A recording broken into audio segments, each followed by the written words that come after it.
After allowing 6 runs in less than 4 innings to Detroit, Luke Hochevar needed to change something during the All-Star break. And he did. On Friday in Minnesota, Luke pitched one of his best games of the year, allowing just 1 run in 7 innings. The Royals hope for more of that against Tampa Bay tonight on Fox Sports Kansas City.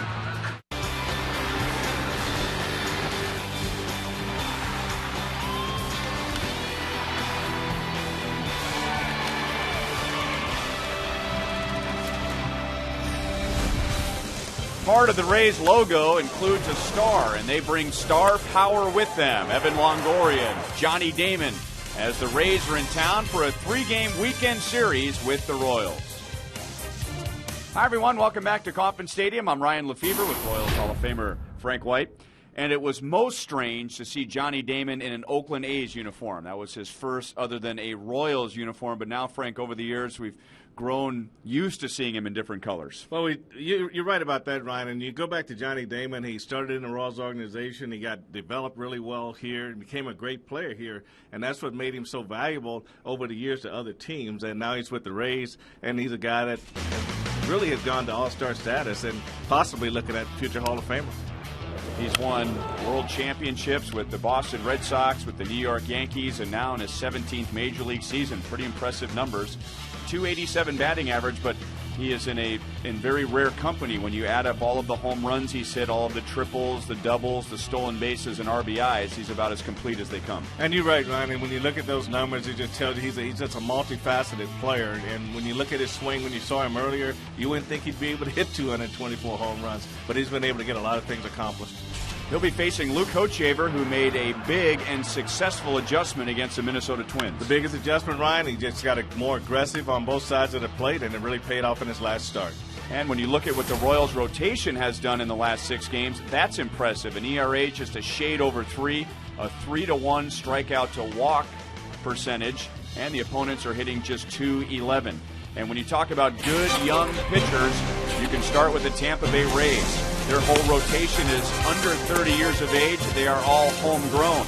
The Royals need to be ready in the first inning against Wade Davis. We'll talk about that when we come back.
When you play, students win. The Royals have only seen Wade Davis twice, and he beat the Royals twice last year. Now, if you don't think they keep track of everything, how about this? Wade Davis is very good in even-numbered innings. But the Royals need to be ready in inning number 1 because in the odd-numbered innings, he has an ERA of almost 6 and an opponent's batting average of .330. So you can take that however you want to. Here's the batting order that's going to try and give him some run support tonight. Well, Johnny Damon's going to be leading off in this game for the Rays, and Evan Longoria, who's off to a slow start, will be in the number 4 spot. B.J. Upton, his batting average is not quite where it needs to be, but his 15 home runs and 52 RBI stands big in that lineup. And when they come to the plate, they'll see this Royals defense presented by Ram Trucks. Well, Wednesday night, Melker Cabrera had to leave the game because he wasn't feeling well, but he's a hot hitter for the Royals, and he's back in there tonight. And Matt Trainer's behind the plate, and we'll be catching Luke Hochevar. And it's good to have Melky's bat in the lineup. Second in the league with 39 multi-hit games. We know the first pitch is coming up next. If the Royals are good in the first inning against Wade Davis, the first bow might come as well.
Royals baseball comes to you from beautiful Kauffman Stadium in high definition. Brought to you by Time Warner Cable.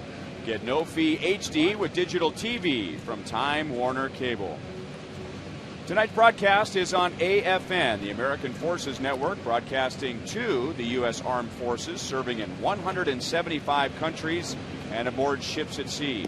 And they're watching around the world in Iraq, Germany, Italy, Southwest Asia, South Korea, and Japan. And we all say welcome. And we welcome in Joe Goldberg. Oh, Ryan, so much talk about Luke Hochevar and Royals pitchers pitching inside. On the pregame show, Luke Hochevar talked about the importance of being effectively wild. And in chatting with Bob McClure about that, he said that a young guy like, say, a Danny Duffy, he's effectively wild just because he's young, he's 22, he's learning. But someone like Greg Maddux used to do it on purpose. He did it with a purpose. He was wild intentionally. He said going down and away is easy. There are no nerves, but when you throw up and in, it can get the heart rate going a little bit. When the heart rate stops beating that fast, that's when you know you're comfortable throwing up and in. Guys? All right, thank you, Joel. And Luke trying to make it back-to-back good starts. First against Minnesota on Friday, against Tampa Bay tonight. And he misses outside to former Royal Johnny Damon. Because of all the highlight shows these days, we've already seen Johnny in a Rays uniform on TV. But our first look in person after spending last year with the Tigers. Before that, the Yankees. Before that, the Red Sox. And before that, 1 year with the Oakland A's. That swing, you can never forget it. I mean, he could come in with a sheet over his body, take that swing, and you'll know exactly who it is. And with that swing, he is one of the best hitters when he's down in the count. That was a swing against Tampa Bay when he was with the Royals. And down in the count again. He gets one past Hosmer and up the right field line. Johnny was already hitting .311 down in the count. And now he opens the game with a double tonight.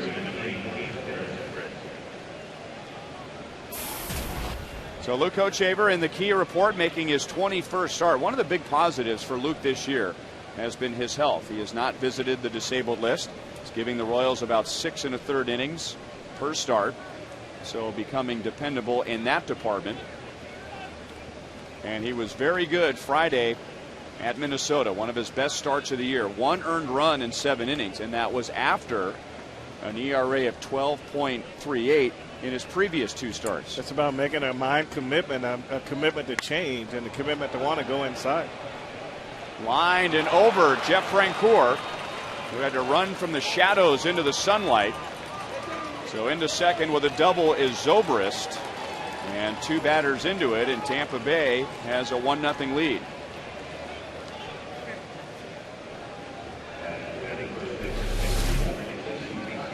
And it's a pitch out over the plate, Ryan, and Zobrist got a good extension on it, and I don't know if Francoeur actually picked it up or not, but his ball was hit a lot better than he probably thought it was. Damon went back to second, then got the read on it, and went around third to score easily. And we talk about the hitter being in the shadows and the right fielder being in the sun, so he might not have got a good beat on it right off the bat.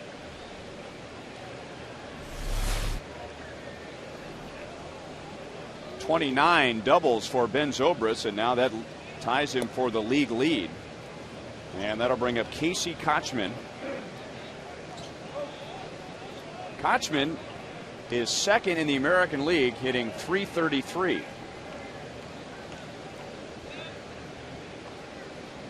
He's a hard-nosed player. He's a guy that comes to play every day, and its batting average did go down a lot last year, but you know, he had some problem with his eyes, and he said it looked like he was looking through a dirty windshield all the time, and then got his eyes fixed, and even though he got to a little bit slower start this year, it started to pick up for him.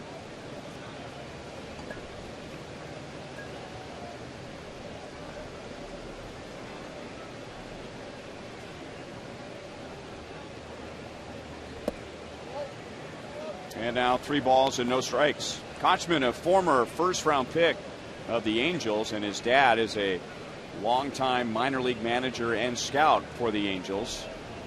Always a good glove man. In fact, he has the major league record for most consecutive errorless games at first base, but the bat never seemed to match the glove until this year.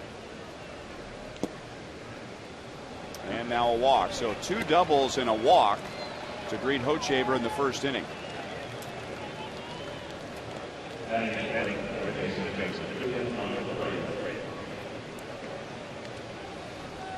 With the heat index tonight, it feels like 101 degrees. The actual temperature is 98, so it's the hottest day of the homestand so far. Game started on time at 7:10, and the time and temp is brought to you by the Parking Spot. Easy to spot, easy to park. The Parking Spot at KCI.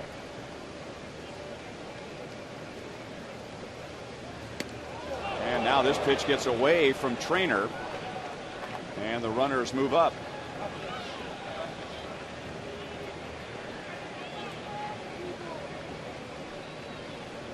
Well, Joel was just telling us that the pitcher, and Luke Hochevar in particular, feels an injection of adrenaline when you pitch up and into a hitter. I think Evan Longoria was feeling a little bit of adrenaline as well. Well, you as a hitter, you definitely feel it. And one thing about pitching inside, you want to keep the ball around the letters. You don't want to go above the shoulders when you pitch inside, because you're pitching inside just to establish inside, not really to knock the batter down, but just to let him know you go inside. But that pitch goes up, then it gets away from him, and Longoria has to hit the dirt. And now the bat goes flying.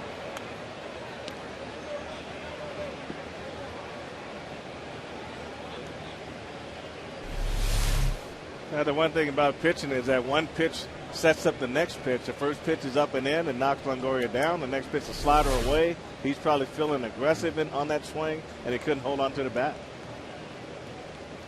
I think that's the one thing as a hitter, when you get knocked down, you really get that rush of adrenaline, and all you want to do is hope the pitcher makes a mistake on the next pitch. You try to hit it as far as you want to hit it. You want to establish that you can't be intimidated inside. That's why that next swing is always so aggressive. And Longoria is already 4 out of 8 against Hochevar. And of those 4 hits, 2 doubles and a home run.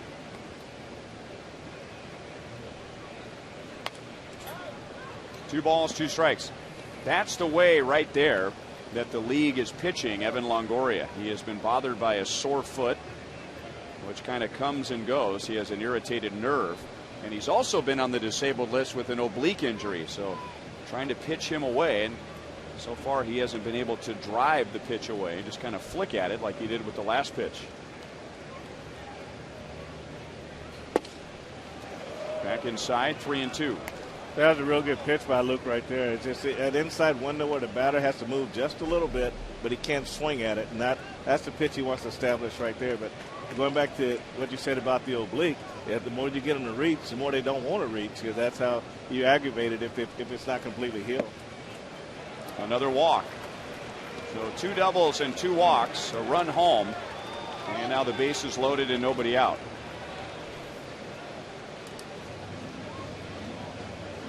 Going back to Luke's start on Friday at Minnesota, he gave up 1 run, 3 hits in 7 innings. He's given up 1 run already in this inning with no outs, 2 hits. And the 1 run that he did give up to Minnesota came on a wild pitch. And one of the keys in that game was pitching up and in, utilizing a new approach that the Royals had studied on video. They thought he'd become a little too predictable. And I'll tell you, when we sit up here and we count foul balls, and foul balls go up when you use one side of the plate, and especially when you get to this 2-strike count, that's when you got a small window to work with. You hope the hitter chases the ball off the plate, but if he doesn't, he just fouls that ball off, and before you know it, you're into an 8 or 9 pitch at bat. And that'll bring up Matt Joyce, who got off to a great start for the Rays this year and has since cooled off a bit, but still batting .288 with 13 home runs, 43 driven in.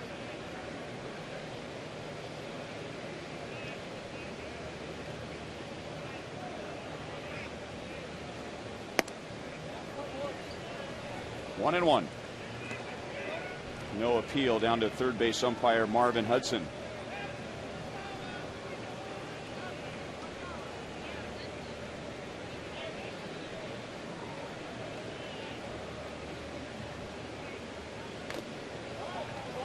One ball, 2 strikes.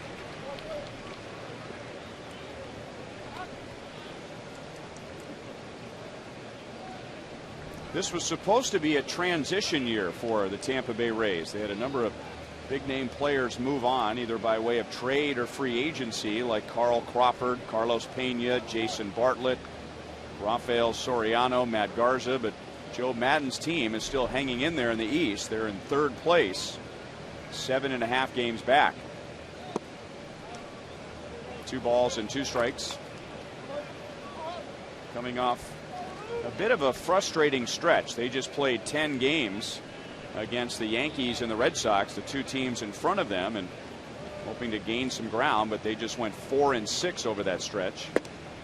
And Joyce helps out Hochevar by chasing a pitch up and away, and that is the first out of the inning.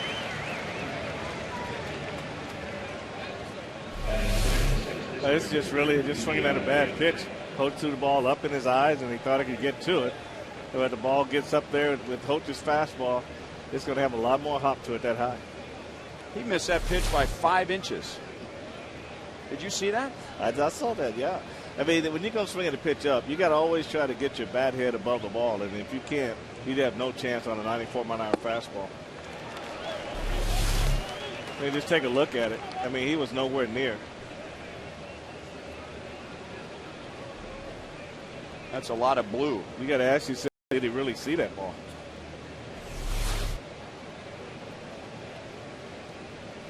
And now B.J. Upton with the bases loaded, 1 out. And this might be the guy that helps Hochevar get out of this mess. Upton, 1 hit in his last 22 at-bats, and the Royals obviously know how to pitch him, because last year B.J. Upton hit 129 against the Royals.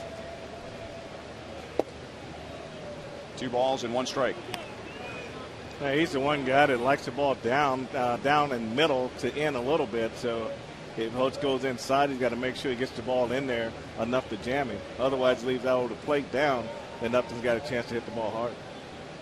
He has struck out 96 times, and that has popped up. Shallow right center. Francoeur wants it, tagging at third, and coming to the plate is Zobrist, and the throw is in time. A double play, another outfield assist. And out of all that, the Tampa Bay Rays get 1 in the first inning against Hochevar.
But Field cheated, I'm sure, as they had a run home and then the bases loaded and nobody out, and scored just the 1 run.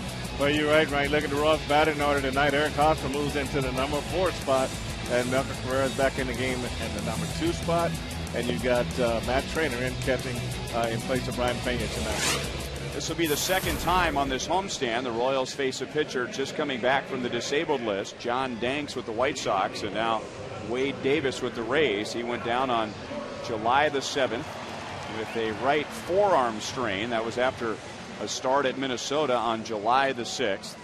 2-0 against the Royals. Both of those starts last year with a 1.29 ERA. That's 14 innings, only 6 hits allowed, and 2 runs to the Royals.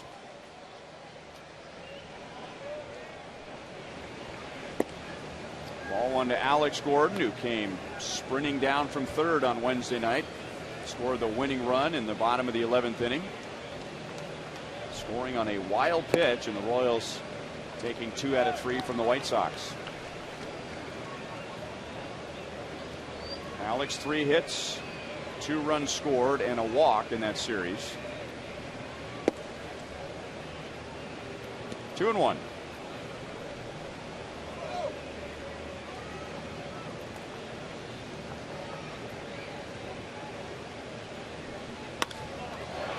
Hit well to left center field. A long run for Fold.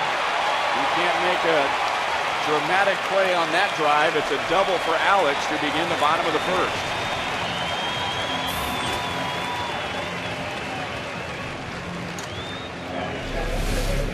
Now this is the one thing that Alex Gordon tried to perfect in the offseason, was the ability to stay on that pitch and drive it the other way.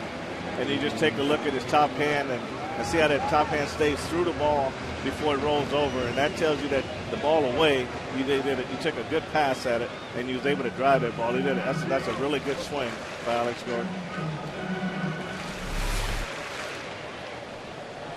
25 doubles for Alex. And now Melky Cabrera. Melky left Wednesday's game early. He had a stomach ailment. We thought maybe he had rolled an ankle or something when he fell trying to leave the batter's box on a ground ball. Yeah, I talked to him before the game. He said he thought it was just something that he ate. He said that it just got worse as the game went. He said he had a rough night, but luckily he had a day off. That's a fair ball. And just like that, the Royals tie the game. Well, the Royals follow the Rays, who opened their half of the first inning with back-to-back doubles. And now Gordon and Cabrera matching the Rays in the bottom of the first. It's a slow breaking ball. This is a curveball by Davis, and Cabrera stayed right on it, didn't get out front, let the ball travel, and got it right inside the line at first base.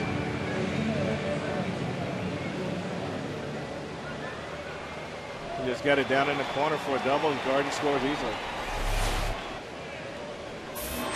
And now Melky, just like Alex Gordon, getting his 25th double. And Davis misses inside to Billy Butler. Billy was standing at the plate when Alex Gordon scored on the wild pitch Wednesday night in the 11th inning.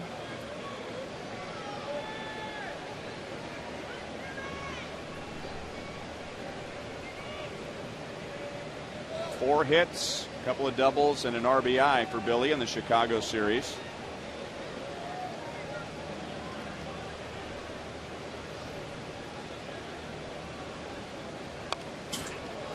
One ball, one strike. So the Rays with back-to-back doubles, but then a couple of walks. And the bases loaded, nobody out, so they were positioned for a big inning. But Luke Hochevar struck out Matt Joyce, got a double play from B.J. Upton. And even though the Royals allowed a run, they went sprinting into the dugout with some momentum, and they've already turned that into a run in the bottom of the first. And it's always good to start quick in a ball game, and especially when you go down early and you come back and even the score. Now you got a chance for Billy to advance another run that's in scoring position and possibly take a lead in this inning. And as the numbers showed us before the game started, Wade Davis with problems in the odd numbered innings. Throws a good breaking ball there to even the count. 2-2 to Billy Butler. 25 years old. Wade Davis is from Lake Wales, Florida, which is about 85 miles away from St. Petersburg, and he grew up going to Rays games. And they drafted him out of high school in the third round in 2004. 3 balls, 2 strikes. So he pitches well in the even numbered games, but in the odd numbered innings, 1, 3, 5, and 7, a 5.88 ERA. Wow. Somebody actually sat around and thought of that.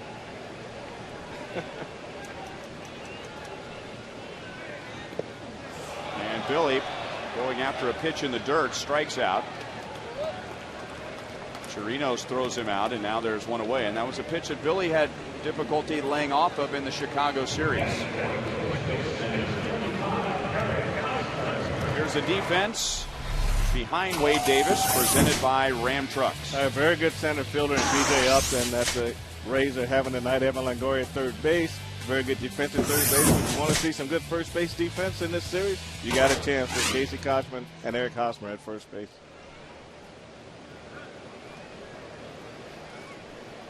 And here is Eric Hosmer. He had 4 hits in the White Sox series. Also walked 3 times and had a stolen base. Batting at .269 overall. He has Melky Cabrera at second base with 1 out.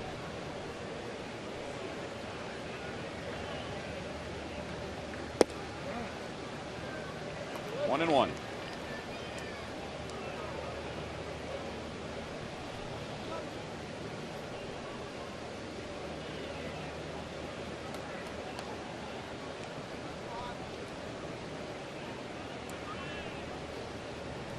With Davis coming off the DL tonight, the Rays for a while are going to be like the Royals. They're going to have a 6-man rotation.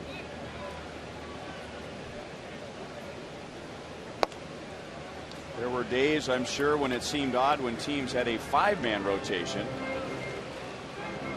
If you look at the complete history of the game, there's been a 4-man rotation much longer than a 5-man rotation, and both teams in this series, at least for the moment, using a 6-man rotation. But the Royals will not have to face David Price, who we just saw standing in the Rays dugout. They also won't have to face James Shields. Shields and the Rays beat CC Sabathia yesterday 2-1.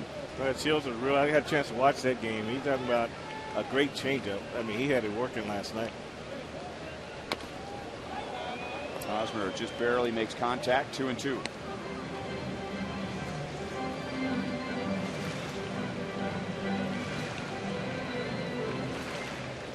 But Joe Madden said the 6-man rotation also gives Hellickson less innings, and it really just provides an opportunity for his staff to be a lot fresher going into September and hopefully in the pennant race. Going the other way, and Fold got mixed up.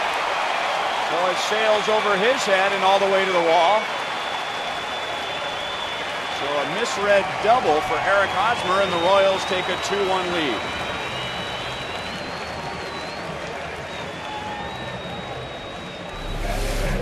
Well, when Eric Hosmer said he's going good, this is what he's doing, driving the ball to left center, and he stayed behind it, and that's where he get the hands out front. Good finish on that swing, and this is just a misread. This is a line drive that looked like it was going to be a low line drive, and it turned out to be a ball that had a little hop to it when Fold went over to try to cut it off. So 3 doubles and 2 runs.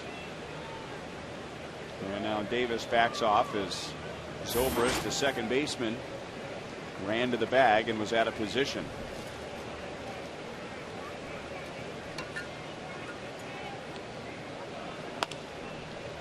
Now it looked like the Royals were going to be dug into a deep hole in the top of the first inning with the way the Rays came out, but Ochever pitched out of it. And now the Royals in front 2-1 with their leading RBI man at the plate, Jeff Francoeur. His next RBI will be his 60th.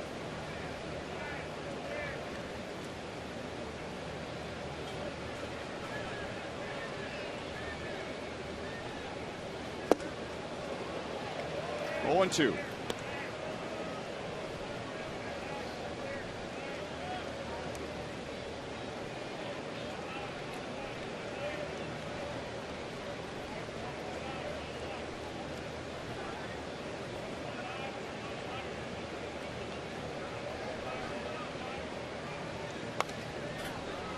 Still no balls, 2 strikes. Last year was Wade Davis's first full year in the big leagues. He won 12 games, and the Rays saw enough. And at the end of March this year, they signed him to a 4-year contract extension, which also includes 3 option years, so it could be as long as a 7-year deal. And of that 6-man rotation we were just talking about, all 6 pitchers are from the Rays system, and all are younger than 30. 1-2 on Francoeur. Well, that gives you a lot of smiles when you go to make your lineup every day. You know that you got a pitcher that's capable of winning when he goes on the mound every time you put one of them out there.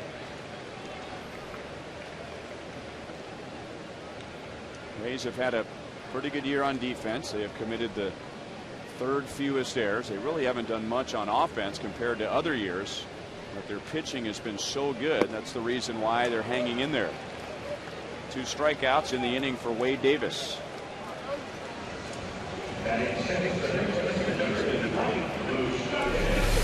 Let me take a look at this curveball here, Ryan.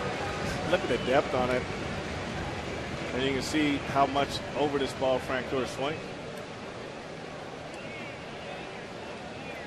So it's got. So they give you a good look at how much depth it has when it goes down.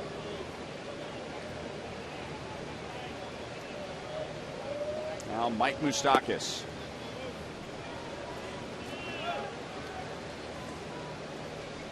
Moustakas hoping that tonight is the night that he breaks out of his long slump. 0 for his last 22. He was 0 for 12 in the Chicago series, but had a very good series on defense. I talked to him before the game, and he just, from a positive standpoint, you know, he's saying all the right things, and he still want to turn around, which eventually it will. He's got that kind of talent that as long as he and Kevin Sykes continue to work on the things they're working on, they want to work on keeping his hands closer to his body, make sure he stays back and don't drift forward with his front shoulder, and that'll allow him to get the bat speed that he needs to get through pitches. But he feels like he gets humbled once every day in this game, and it's that humbleness is what makes him continue to work hard.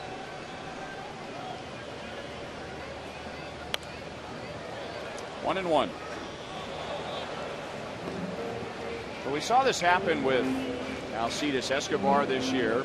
We've seen it happen with Eric Hosmer, that if they find themselves in a long stretch of at-bats without a hit, when they do get the hit to snap the string, they almost always seem to get a hit in the next at-bat. 2-1. Well, I talked to Eric Hosmer about it, and he said it's all about adjusting on the fly. And he said the faster you adjust, then the faster things turn around.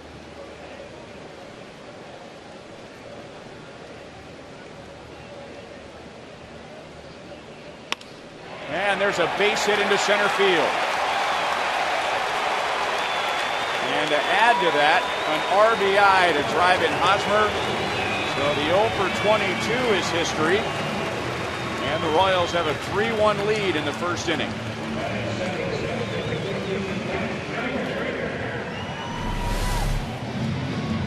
This fastball down the middle of the plate, and he stayed back and got his hands out front in this bat. That front foot got down in time, and that's a nice piece of hitting back through the middle for Moose. Hopefully that's the hit to get him going. You can see Hosmer makes a good break off second and scores easily on this base hit. And now Moustakas feels about 20 pounds lighter as he leads off at first base with 2 outs. I'm really kind of surprised he didn't give Doug Sisson a little smile down there when he got down there. Yeah, I'm sure he wants to act like he's been there before.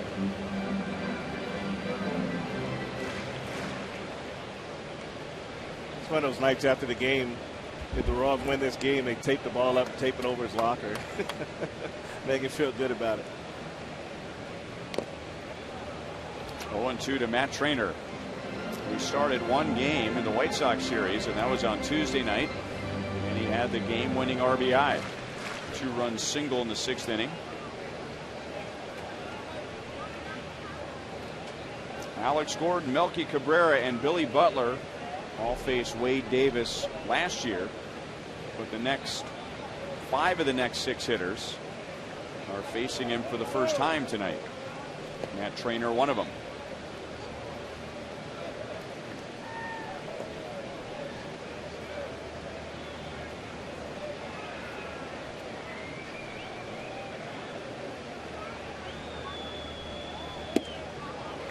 Struck him out on 3 pitches, but the Royals scored 3 doubles and a single to take the lead.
Fan Network. By Panera Bread Catering. Order online at PaneraKansas.com. And by Chevy. See your Kansas City area Chevy dealers. So Tampa Bay with 1 in the top of the first inning. The Royals come back with 3 against Wade Davis. Kochaver, who gave up 2 doubles and 2 walks in the first, able to get out of it by striking out Matt Joyce and then retiring B.J. Upton on a double play. So it'll be Sam Fuld leading off for the Rays, and he helped the Royals' efforts in the bottom of the first, misjudging a line drive double from Eric Hosmer.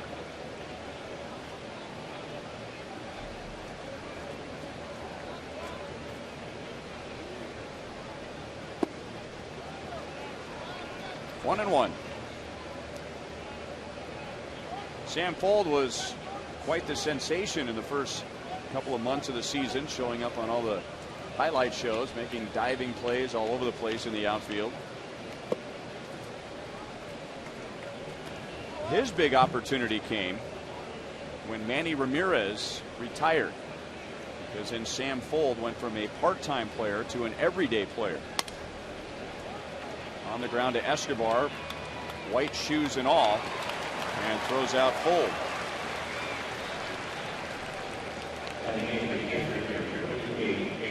Calling all ladies. Tomorrow is Girls Night Out at Kauffman Stadium, presented by your Kansas City Chevy dealers.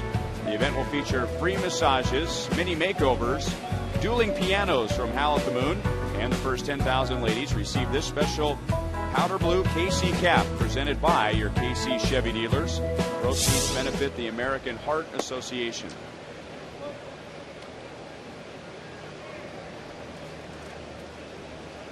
This is Robinson Chirinos is called up. John Jaso, the Rays' regular catcher, recently placed on the disabled list with a strained side muscle.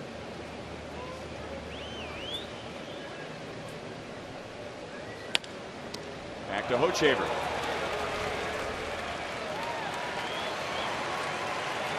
Two away in the second inning. Let's go down to Joe Goldberg. Well, Ryan, there's one thing you can say about Joe Maddon's bunch. They're always laid back. Got here last night from Tampa about 2 in the morning, normal dress attire. But Joe Maddon's got to be the only manager in baseball that has themed dress-up trips. So instead of the normal formal wear, wearing a jacket and tie on a plane, they had a late-night trip to Boston, and they had what they called a sleepover attire with pajamas. When they go to Miami every year, they wear all whites. When they went up to Toronto, the players all wore hockey jerseys. To Seattle, grunge attire. Los Angeles, Beach Boys attire. Now, last night, apparently the theme was supposed to be, get this, skinny jeans and Letterman sweaters. The sweaters, though, did not come in on time. Not sure how well those would have played in the heat here either. But Joe Maddon telling me today that he didn't like it when he was young and older people told him what he had to wear to dress up. So give the guys a theme, let them pick out what they want. He said, you're not going to be a better player or more disciplined because you're wearing a suit on a plane. So go and have fun. Joel Peralta, the former Kansas City Royal, now with the Rays, told me that it's real simple here. Play hard, be on time. That's all you got to do. Guys? Simple as that. It seems that when a team goes from a very strict manager to a more laid-back manager, that those are the two rules that are demanded. Show up on time and play hard. Those are the only things you can control. I mean, you go into hitting slumps, you can pitch bad, you can do a lot of things, but showing up on time and hustling, I mean, those are things that you control individually. Sean Rodriguez may have had a little chunk of his finger pinch when he was trying to bunt against Hochaver. 2 balls, 2 strikes.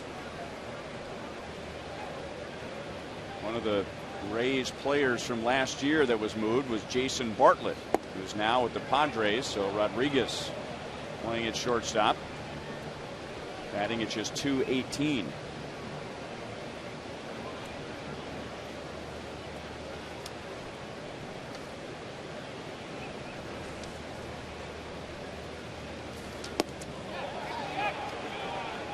a swing. Luke Hochevar gets his second strikeout in his first scoreless inning.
With the very easy second inning, Royals in front 3-1.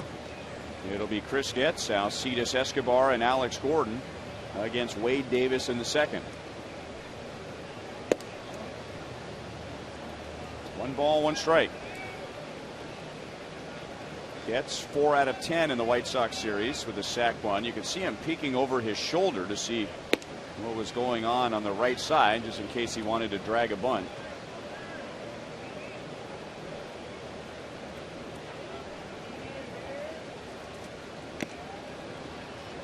2-2.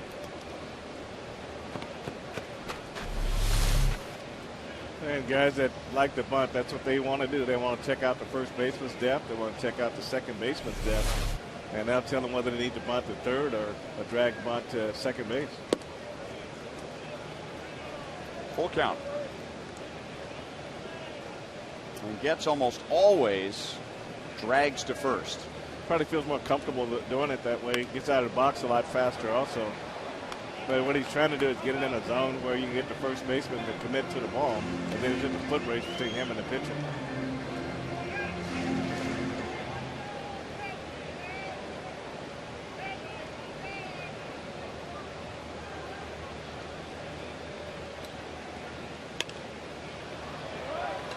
Shallow left field, and Sam Fulm makes the catch for the out.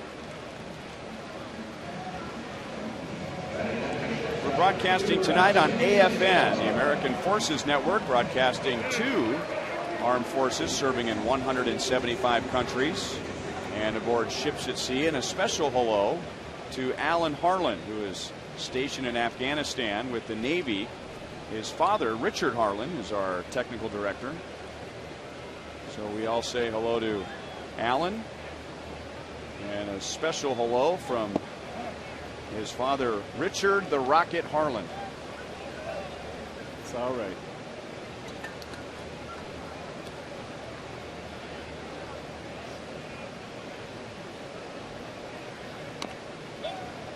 And now 2 strikes on Alcides Escobar.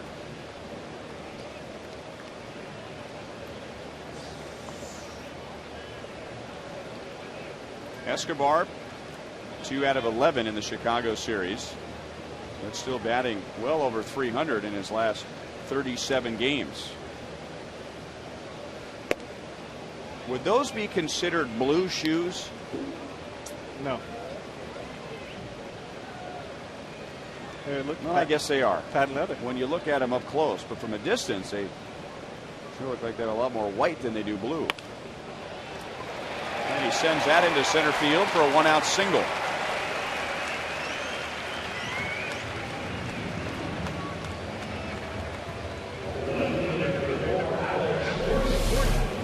Well, I see he's really cut down in his swing here. He just goes right back through the middle. And once he got over that 250 mark, right, between 250 and 260, he just kind of settled in and it just become a lot more consistent. And do it just by doing that, getting behind in the count, not taking that big swing, staying with the plan, back through the middle of the right field.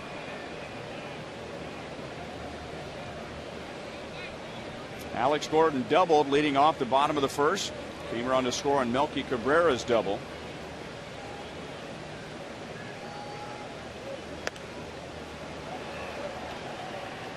Oh and 1. We remind you to look for the Miller Lite Taste Greatness moment later in tonight's game.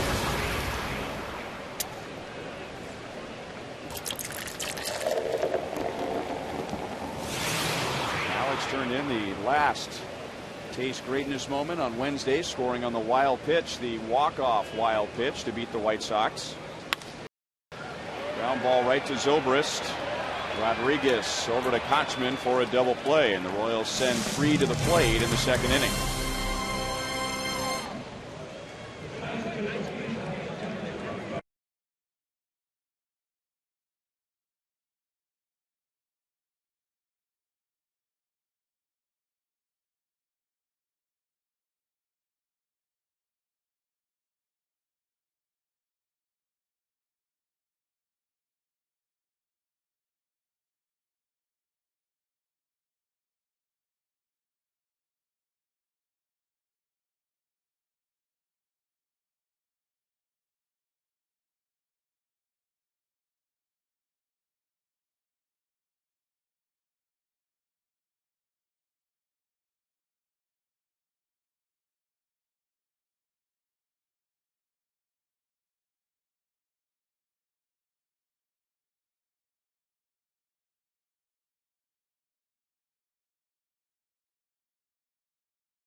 Baseball is brought to you by the State of Missouri Tobacco Quit Line. Call 1-800-QUIT-NOW. And by Kia Motors. To learn more, visit kia.com. Rays with 1 in the first, Royals with 3 in the first inning. Johnny Damon led off the first, doubled and scored. He will lead off in the third, and he is the subject of tonight's Sprint You Call It question. Johnny now playing with his 6th major league team, and we ask you, what is your favorite Johnny Damon team in the American League East? So other than the Royals, the Tigers, or the A's, what team did you enjoy seeing Johnny Damon play for? He was in full beard with the Boston Red Sox and was as much of a rock star and cult hero as he was a baseball player in Boston. He did help the Red Sox end that 86-year curse without winning a World Series. He won a World Series with the Yankees, and now a veteran / mentor with the young Tampa Bay Rays. I call that his Jeremiah Johnson look. You know, he had long hair, long beard, and it was so out of character when you first saw it, and it just grew into one of those things that everybody kind of looked forward to seeing. And that would be my favorite team when the Red Sox. Toward right center field, Frank Coor got a good break. So Johnny is 1 for 2.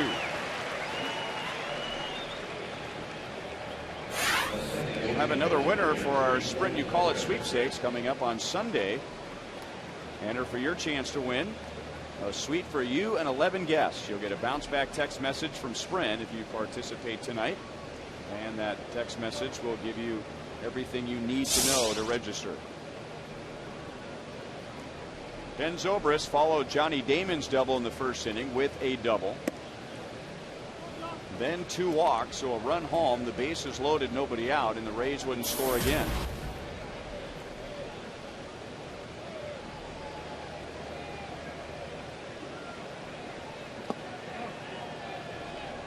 One and one.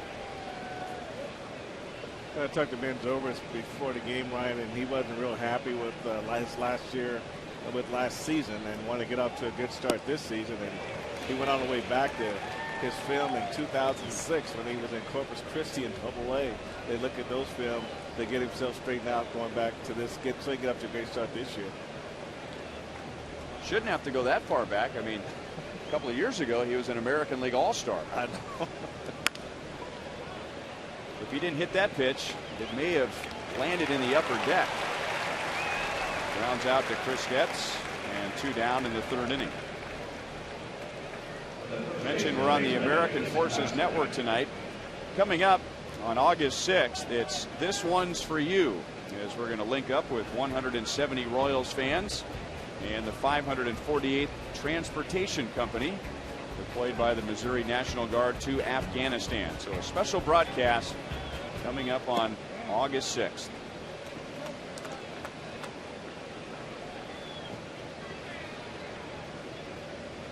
Mentioned that Casey Kochman is second in the American League in hitting when he batted in the first.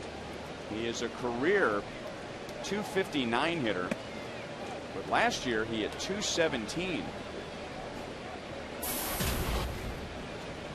.333 at the moment. And he was a non-roster invitee this year in spring training. Only Adrian Gonzalez of the Red Sox has a higher average in the league than Kochman, who was tied up by that pitch. Hosmer to Hochevar, and now Luke Hochevar is retired 8 in a row.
Buddies to enhance the lives of people with disabilities. Meeting Wednesdays at Overland Park Golf Course, Buddy leads free adaptive golf clinics for people with special needs ranging in age from 6 to 80. And tonight, sitting in the Buck O'Neill Legacy seat.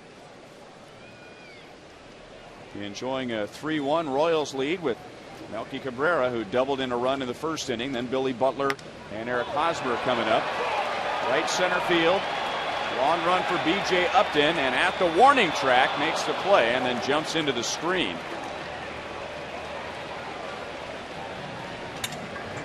Now, I thought I heard Melky Cabrera yell Might have been somebody else after making contact.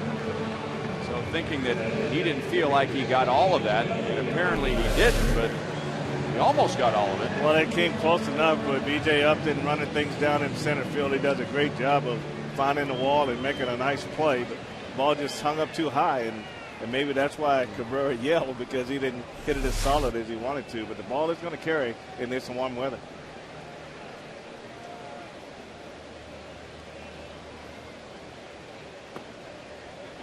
Breaking ball is down, 1 ball and no strikes, and right now that's what the league is trying to do to Billy Butler. The White Sox did it in the 3-game series, and Wade Davis struck out Billy in the first inning with a breaking ball down and out of the strike zone, and now a fastball up is pulled foul. Well, it's probably the longest stretch I've seen where Billy's chased so many balls out of the zone, and it's balls that some of them are not even close to the plate. So it gives me an indication that sometimes you go to the plate and you're thinking a little bit too much, and just going back to your normal swing and let everything kind of play out.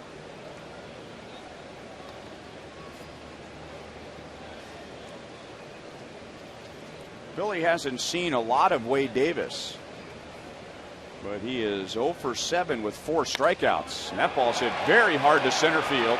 Back goes Upton. Nothing he can do with this one. And the home run drought comes to an end for Billy Butler.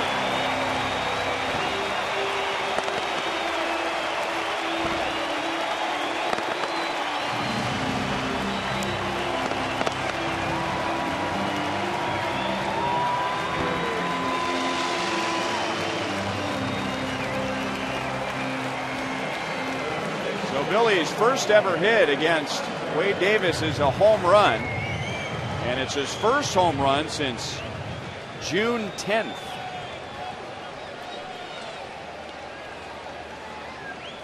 Well, you look at Billy and the way he hit that ball, Ryan, you know he's got the power. And you look at his home runs so far this season, 6 out of 7 of those have been here in Kauffman Stadium. It was fastball, middle in, and he really turned on it. And you look at where most of his home runs go in Kauffman Stadium, they from center field over to left field. And right down, it just ran right into his bat, and he did a good job getting the bat hit through that fastball. And now Hosmer to the opposite field. Sam Fuld misplayed Hosmer's line drive in the first. This time he goes back and makes the play. So another good swing for Hosmer. He's 1 for 2. Here's tonight's league leaders, brought to you by your Kansas City area Toyota dealers. Most one-run games, and the Royals with the 3rd most. Their record in one-run games is 17-19.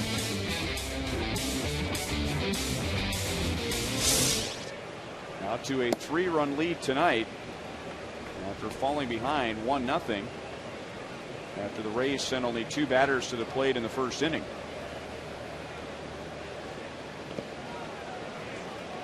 (2-0) on Jeff Francoeur. Down on strikes in the first inning. Wade Davis actually struck out the side in the first, but the Royals scored 3 runs on 4 hits in that inning.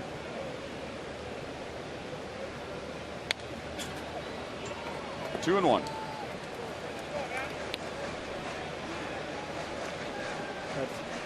Go back to the first inning, all the left-handers got base hits in that inning. All the right-handers struck out in that inning. So now the right-hander in this inning, got a home run by Billy Butler. And now you got a base hit by Jeff Francoeur.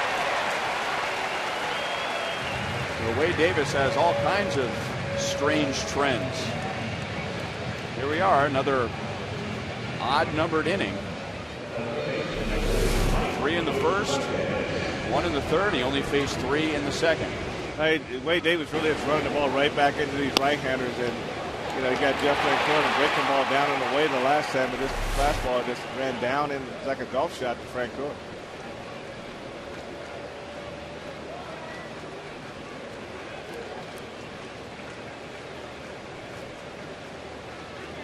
Now we'll see what happens with Mike Moustakas.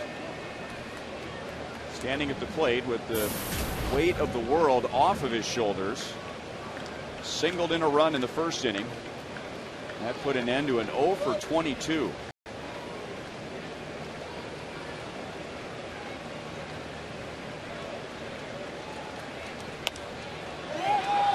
up. And Chirinos gets rid of the mask and makes the catch to end the inning. Billy Butler homers to give the Royals a 3-run lead.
Pitch speeds brought to you by Time Warner Cable.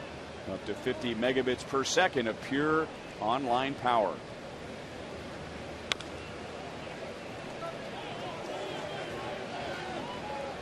Evan Longoria, Matt Joyce, and B.J. Upton coming up against Hochevar in the fourth. Luke has retired the last 8.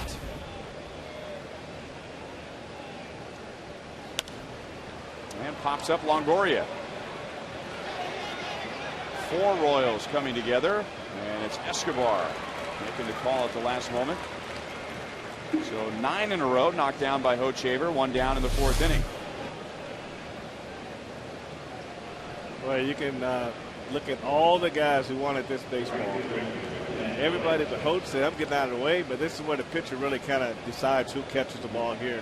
He's got to start calling someone's name and not really running away from it. He's got to stay on the mound there and call someone. Whoever's calling the ball the loudest, that's the name he starts calling too. And that would help those guys out in that situation. Matt Joyce hasn't even come close to making contact with Luke Hochevar tonight. He missed a pitch when he struck out in the first inning by 4 or 5 inches. And the same thing with his first swing here, and now he makes contact and pulls it foul. It almost makes you, on an 0-2 count, you got a pitch now you can waste. You might want to go back up there and see if he'll go again. Man, this is that ball down. It's almost like he just didn't pick the ball up at all. On the ground it gets. 2 quick outs in the 4th inning. Join us on Sunday as the Royals take on the Rays at 1:10, and we hope you'll come out early as we'll celebrate Christmas in July with appearances by Santa and Chili the Penguin. The first 10,000 fans receive a Royals snow globe presented by the University of Kansas Hospital. And if it is hot on Sunday, and it should be with a day game at the end of July, just think looking at that snow globe will cool you down. We hope so. Because we still have August to go. There's the temperature down on the field. 98 degrees at first pitch with a heat index a little over 100 degrees.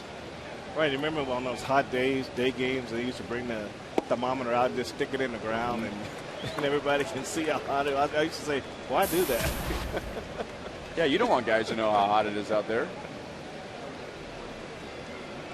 It was so hot one Sunday afternoon, George Toma just took an egg and broke it on the warning track and started cooking right there on the warning track out by the bullpen.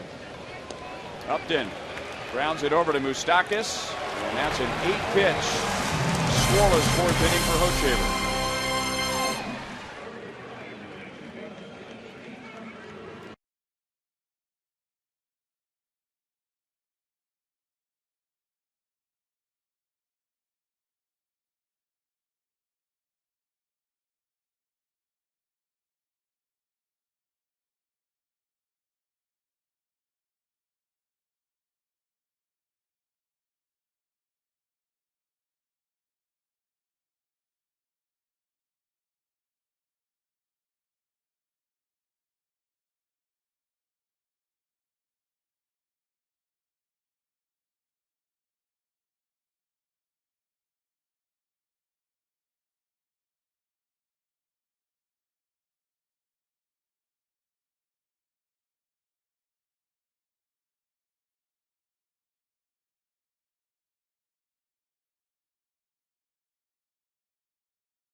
Royals with a 4-1 lead in the first of 3 with the Tampa Bay Rays.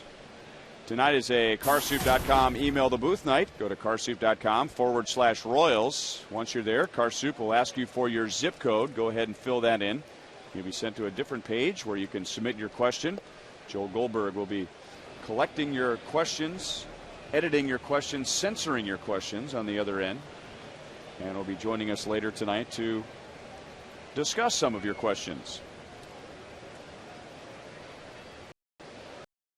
Matt Trainer bloops it out into right field for a leadoff single after striking out in the first. So the Royals already with 8 hits against Wade Davis in 3 innings plus 1 batter. I really like that term blooper. It just blooped it right out there. A lot of games and a lot of big hits have been determined by bloopers.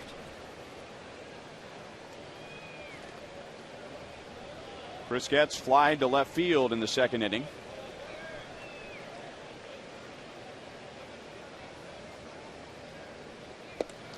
Back in 2008, Chris Getz got his first major league hit for the White Sox, and it was against the Royals. It was in August. He went back to the minor leagues, figuring he would be called up to the White Sox again in September, but in his last at-bat in AAA, his very last at-bat before being called up, he was hit by a pitch, and it put an end to his season. He broke his left wrist, and the pitcher that hit him in AAA was Wade Davis.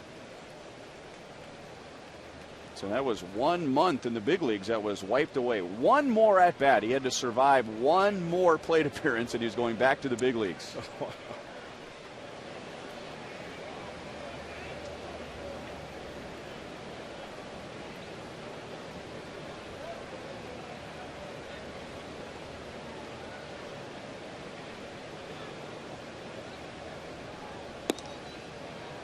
High and away, 1 ball, 1 strike. And in his last at bat, flying out to left field, going the opposite way. And what else could he do with a pitch cluster like that? Everything was up and away. It's almost like they've decided they're going to determine which way they want Chris Getz to hit the ball. That's why they want to keep it. 2 things you're going to accomplish by pitching away. You get the lazy fly ball to left field, and you also get him to roll over and hit a ground ball at times.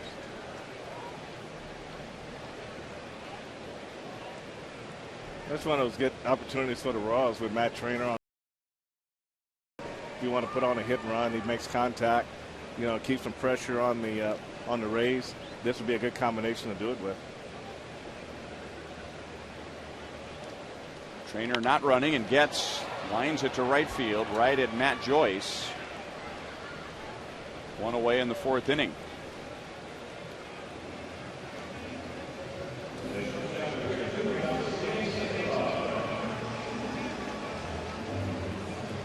And that brings up Alcides Escobar. Single to center field in the second inning, putting an end to an 0 for 9. Escobar hitting at .253.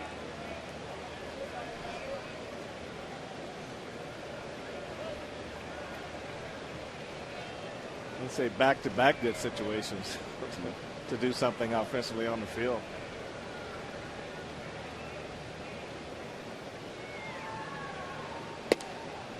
Outside, 1-0.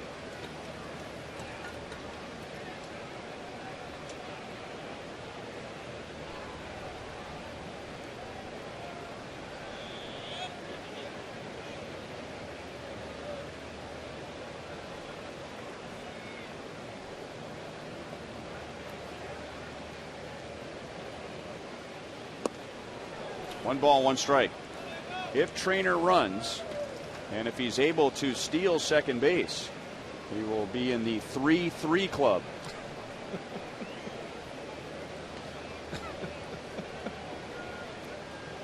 Three home runs, 2 stolen bases.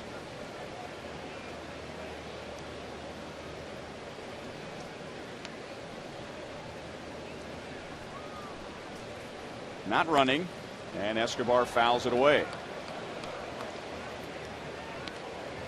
Coming up tomorrow night, it's our second University Day. It is KU night at Kauffman Stadium. All Jayhawk fans are invited to take advantage of special ticket prices.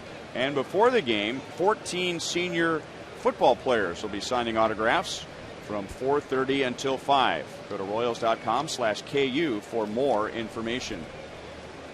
Head football coach Turner Gill will join us here in the booth for an inning.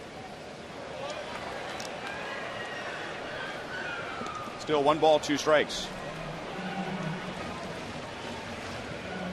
And I bring that up because Matt Trainer has already surpassed his career high in stolen bases with 2.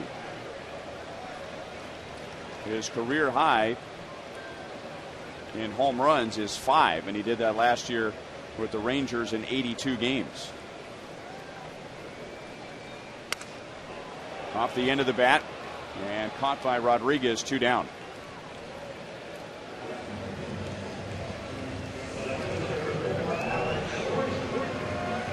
And that gets us to Alex Gordon, who doubled leading off the bottom of the first inning right after the Rays got a run in the top of the first.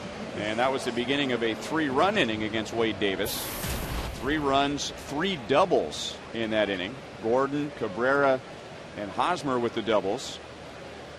Cabrera, Hosmer, and Moustakas driving in the runs. And then Billy Butler, with 1 out in the third inning, homered against Davis. At the knees for strike 1.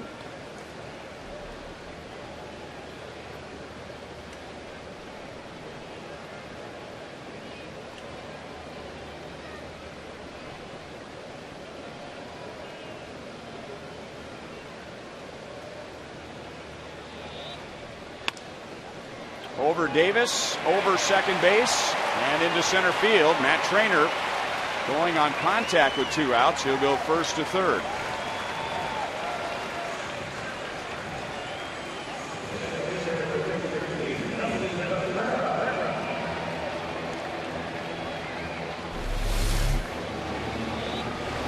Alex hits the ball right back over the mound. It's amazing what Top can do to a baseball once it gets through there. And you see Matt Trainer doesn't hesitate at second base. He goes all the way to third base. And it brings up Melky Cabrera, who has 2 good swings against Davis. An RBI double in the first inning. Eventually came around to score and then lost an extra base hit when B.J. Upton went jumping up against the wall in right center field in the third inning.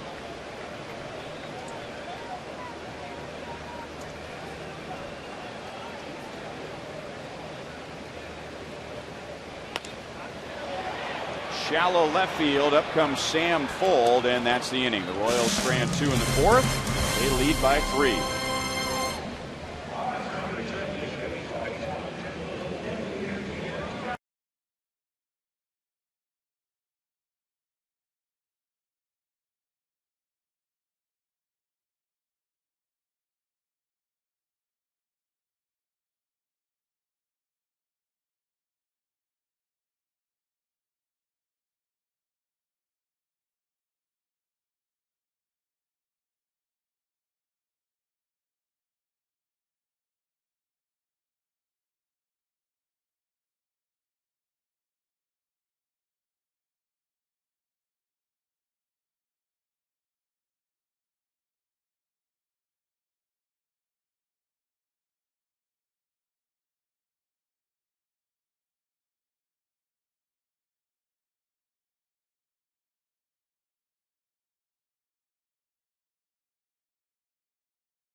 Tonight, as we celebrate a birthday in the Royals family, Tom Walsh, otherwise known as T-Man, is 50 today.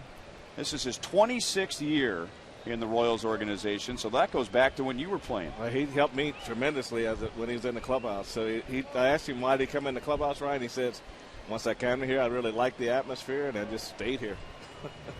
Well, we're holding a T-Man bobblehead, and we have a little video that we want to show you. Sam Fuld trying to bunt his way on. T-Man's primary duties with the Royals is rubbing up the baseballs before the game.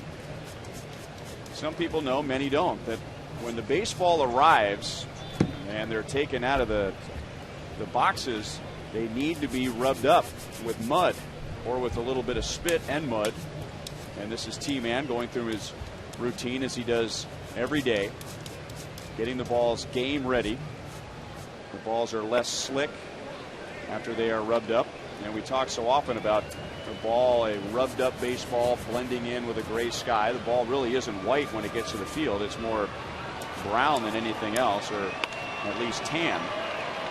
Sam Fuld into right center field. He has a leadoff single. Well, here's the difference.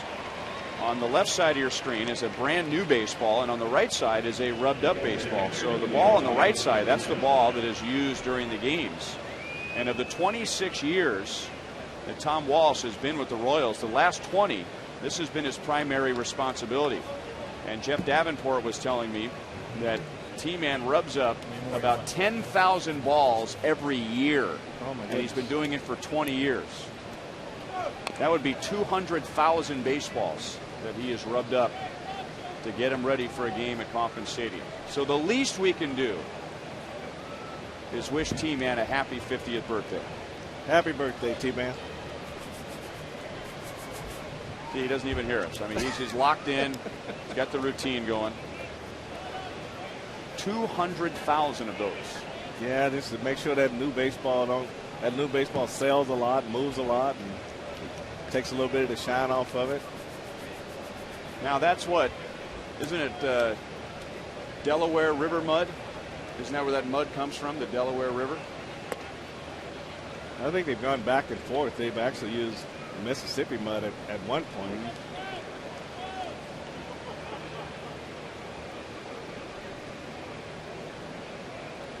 T-Man oftentimes will be used as a good luck charm on the road. He will be the equipment manager on a road trip. And for whatever reason, the Royals seem to play better when T-Man's on the road. kind of picks his spots.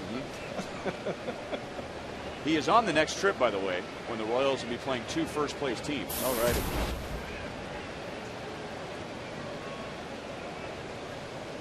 I remember when the Royals played in the Metrodome, we often talked about that the roof at the Metrodome wasn't white anymore. It had gotten dirty over the years because of the dirt being moved around and the exhaust from motocross and tractor pulls and whatever. And that one of the reasons why balls were lost up against the ceiling is because the ceiling and the ball had the same color. They both were the shade of a rubbed up baseball. Well, I wish they'd have done that earlier. There's some nightmares in that ballpark.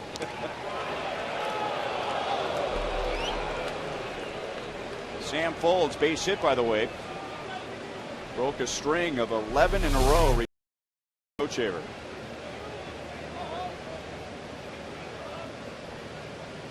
Going to take a good look at this near pickoff.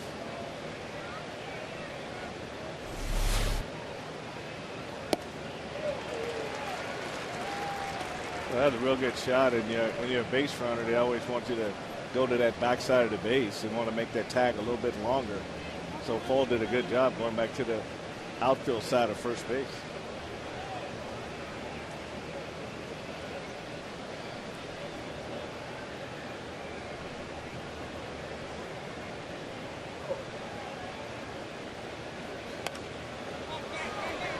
Now back by Chirino, still 1 ball, 2 strikes.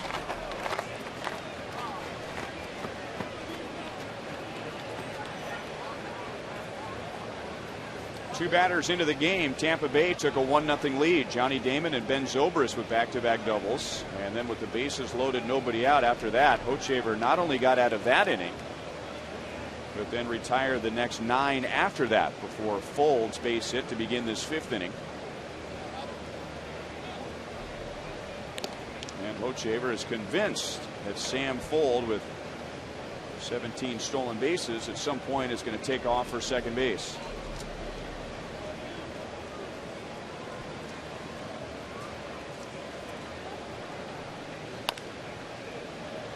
Still 1-2.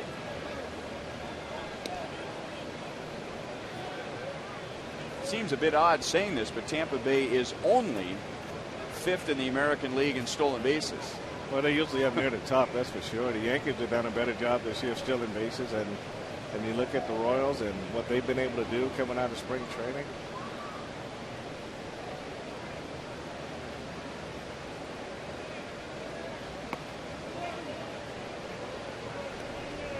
No swing, according to Ted Barrett over at first base, still 2-2. The odd thing about it was the Rays coming to Kansas City and talking to us about the Royals running game and how they're going to try and slow down the Royals. I mean, that's a switch. Well, I mean, you have to think about it because, like you said, they kind of set the benchmark for being aggressive on the bases. But the Royals, that's what they wanted their signature to be this year. That's what they want the attitude of their ball club to be, aggressive on the bases, and they've just been continuing that throughout the season. Easy play for Francoeur in right field. Fold back to first, 1 away. You can reserve your spot in the best kids club in Major League Baseball. For $20, your package includes a powder blue batting practice jersey, a Royals cap, 2 Royals game ticket vouchers, and much more. Presented by U.S. Toy. Visit Royals.com/Blue Crew to order your child's Blue Crew package today.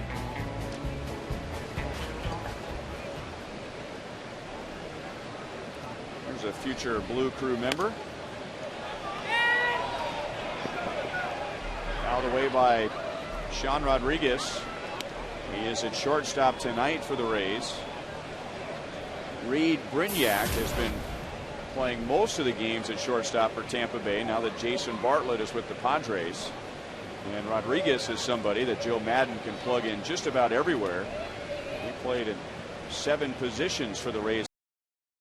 You know, they really feel like his best position is second base, but with Zobrist coming in to play second base, and he's really moving over to shortstop, mainly for the offensive side of the game right now.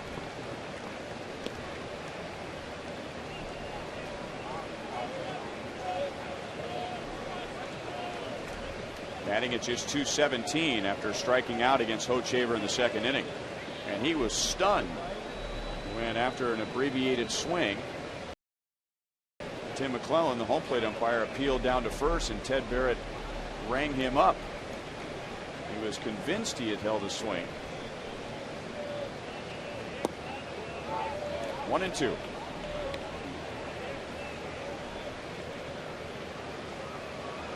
Well, Sam Rodriguez have to be careful. Don't check swing.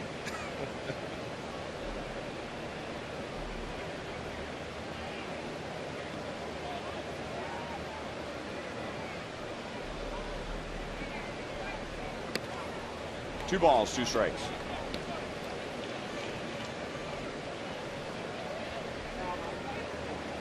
Well, Sam Folder's had a couple real nice counts to run on. They had a 1-2 count with the previous hitter, and had a 2-2 count the previous hitter, and here he had a 2-2 count now. So it's 17 stolen bases. Maybe Joe Madden is not being as aggressive this season as been in the past.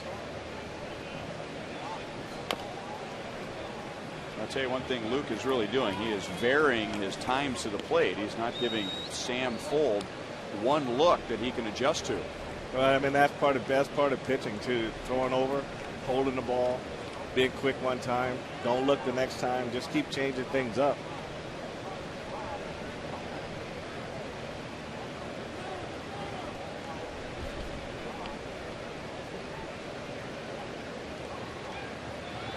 Now he goes, and it's line foul off the right field line.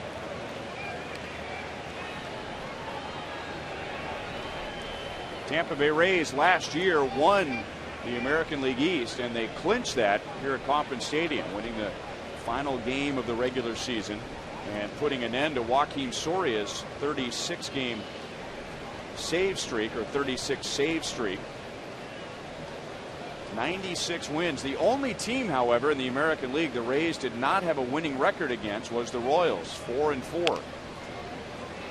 Getz flips to second base. Escobar grabs it with his bare hand and then gets taken out by Fuld. And it didn't appear to be a hard collision at second base, but Escobar is still on the dirt. It appeared that he was going to the outside, and this toss went to the inside. And when you take a look at it here, he had to reach back and got kicked. Oh boy, that's tough when that foot's buried in the ground like that, and he got full spike right on the shin. You take a look at it right here, up off the ground. That's an awful late slide right there. You're supposed to slide before you get to the base. So he went across the base right there.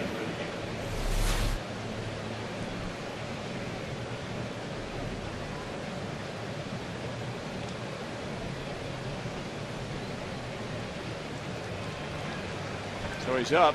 Now they'll try and figure out if he can put any weight on the foot. Yeah, just take a look at the right knee. It's bent there. Then it gets jammed back, so hyperextended knee could be a possibility there.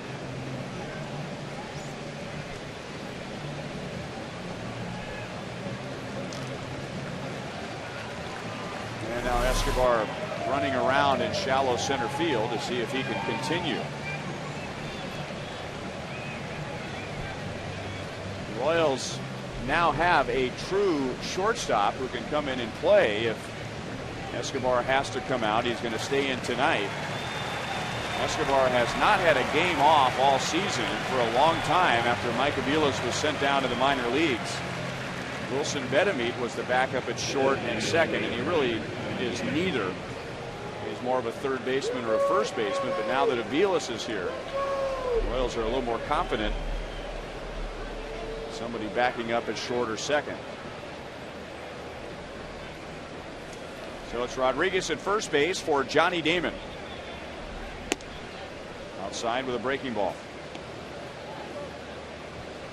Johnny, the subject of our Sprint You Call It question for tonight.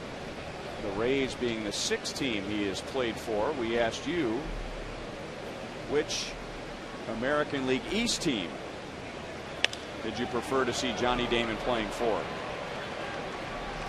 He flies out to Jeff Francoeur for the second time tonight. Go to the bottom of the fifth, still 4-1 Royals.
Royals with a 4-1 lead, bottom of the fifth inning. Everybody concerned with Alcides Escobar, who was spiked in the top of the fifth inning. Here's our AT&T trivia question for tonight. As Billy Butler rolls it to Longoria. Billy is out, 1 for 3 with a home run tonight. Before Luke Hochevar, we were the only 3 #1 overall picks to sign major league contracts in the previous 20 years. Now that's a major league, not signing a professional contract, but immediately being placed on the major league 40-man roster.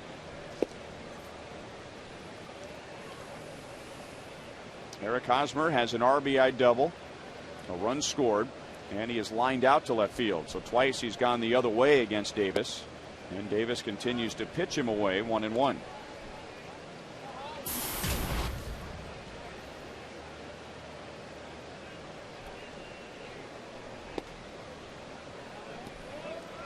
Two balls and 1 strike.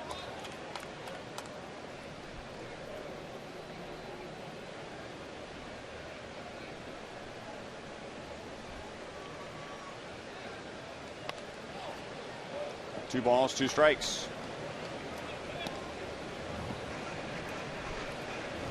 It is a bit of a bold requirement for a player to make to a team. It's one thing to ask for a certain amount of money, and sometimes the round the player is drafted in will dictate that. Nice play by Kochman, smothering a short hop. 2 down in the fifth inning. And of course the player has no control where the team drafts him. First round, second round, whatever. But when the player demands a major league contract and they never played professional baseball, that's saying something. They got to have something going for themselves if they want to make that demand on a ball club.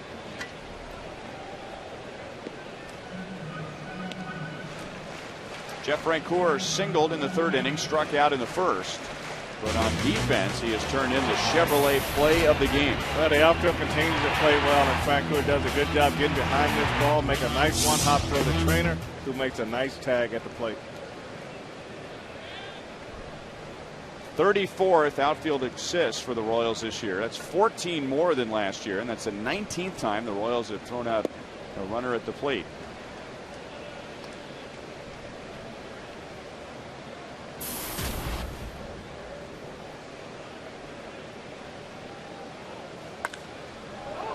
Very high, left center field. Tough time of night. And Sam Fuld didn't see it. It is that time of night where the ball blends in with the sky, and Sam Fuld tried to fool everybody that He had a beat on it, but you can't catch what you don't see. Well, that's true. And if you can't see, you got to do something to let that center fielder know that you don't see the ball or the shortstop. You know, it's himself. You can see him saying, "I don't see it."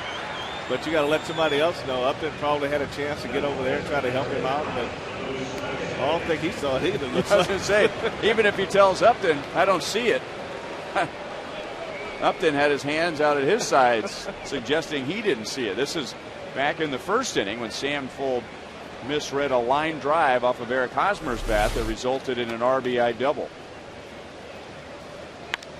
And now Moustakas, right center field. And B.J. Upton had his hands out at his sides. He collides with Joyce. It drops, and the Royals will score again.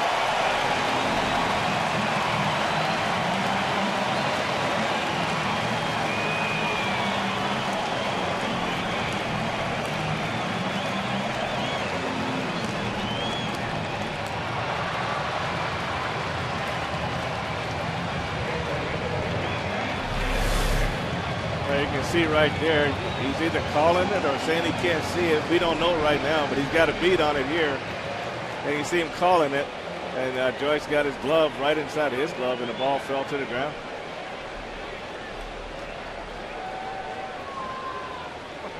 It's an error on Matt Joyce, but the error, as far as why that play broke down, might be on B.J. Upton, because it appears that he found it again but didn't tell Matt Joyce that he found it. He wasn't calling for it. Well, when they throw their hands out tonight, you don't know whether they saying they got it or they saying they can't see. So you can't blame Joyce for overreacting.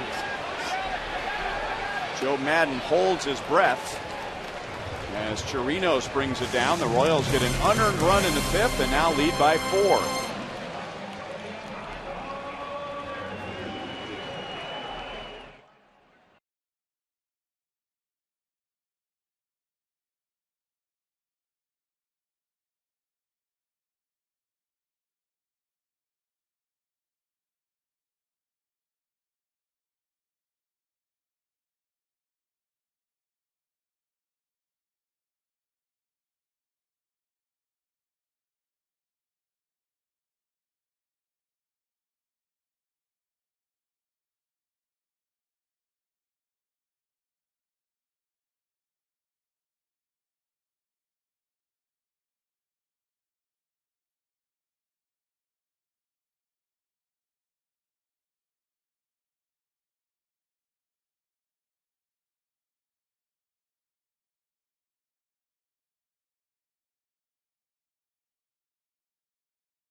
One lead as we go to the top of the 6th inning. Before Luke Hochevar, who were the only 3 #1 overall picks to sign major league contracts, not just professional contracts, major league contracts in the previous 20 years.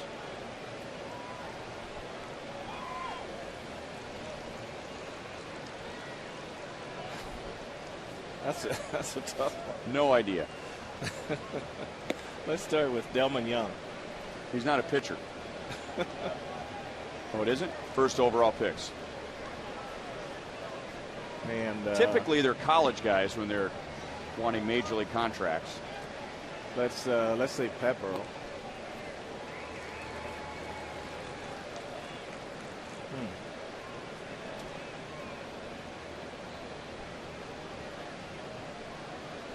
Well, if you're thinking about in the house, and this flies in the face of my theory, but B.J. Upton's younger brother Justin was a first overall pick, but he was out of high school.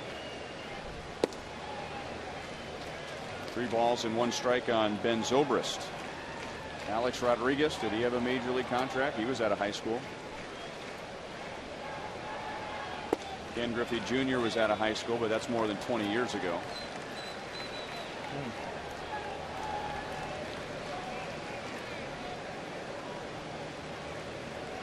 Chris Benson.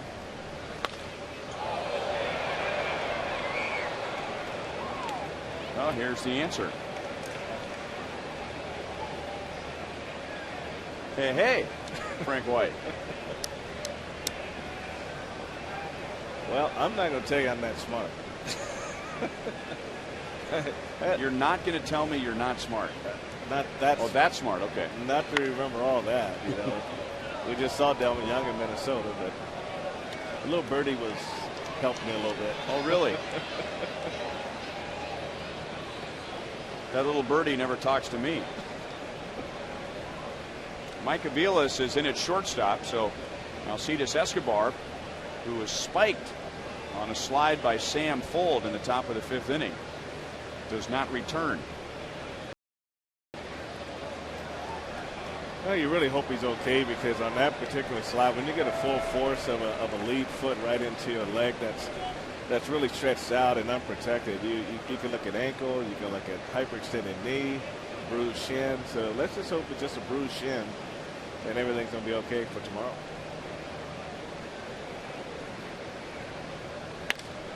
Zobrist pounds it to right field. Back goes Francoeur and runs it down with a nice play.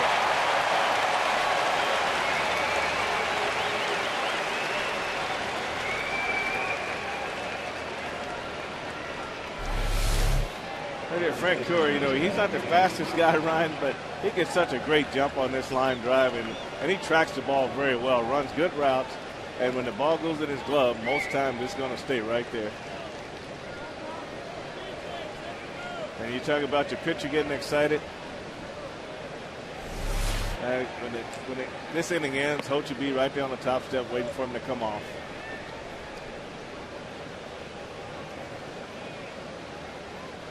Luke has given up 1 run, 3 hits in 5 1/3 innings. On Friday at Minnesota, he gave up 1 run, 3 hits in 7 innings. So he has backed up his last start so far. Casey Kotzman has walked and grounded out. 3-0.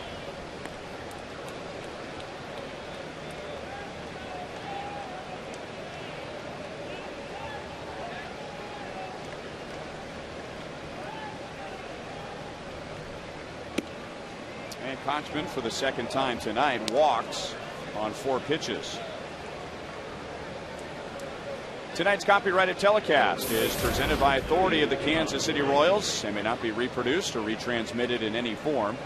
And the accounts and descriptions of this game may not be disseminated without the express consent of the Kansas City Royals Baseball Corporation. Ryan Lefevre with Frank White, Joel Goldberg, producer Kevin Shank, director Steve Kurtenbach, associate producers Al Broughton, Sam Abramson, and the producer of Royals Live is T.J. McGinnis. Evan Longoria walked in the 1st inning, popped out in the 4th. 2 balls and no strikes. Hey, Royals fans, if you want to take batting practice with Royals alumni at Kauffman Stadium, that's coming up again on August 27th. The Royals alumni batting practice includes a light breakfast, t-shirt, shorts, an autographed baseball, and 4 tickets to a game next year. To purchase your batting practice package, call 816-504-4150. Longoria to center field. Back goes Melky Cabrera all the way back to the wall. And Evan Longoria hits a 2-run home run and makes it a 2-run game.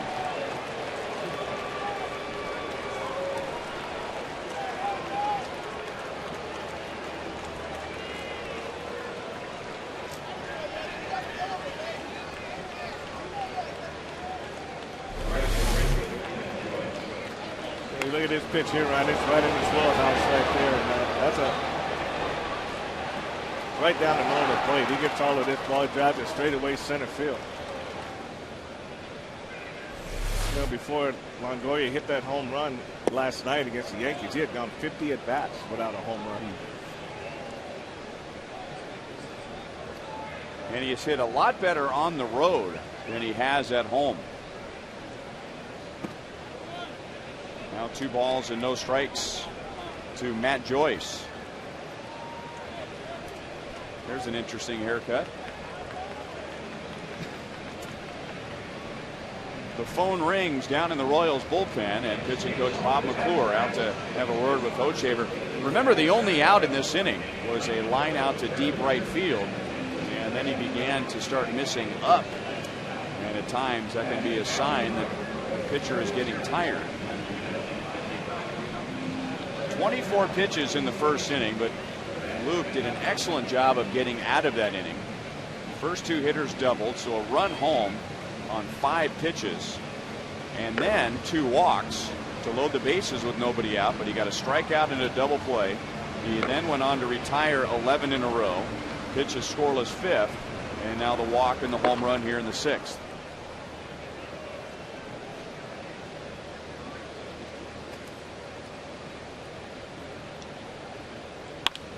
And now that's blasted to right field, hooking into the corner, and that is gone. Back-to-back home runs, and now a 1-run game in the 6th inning.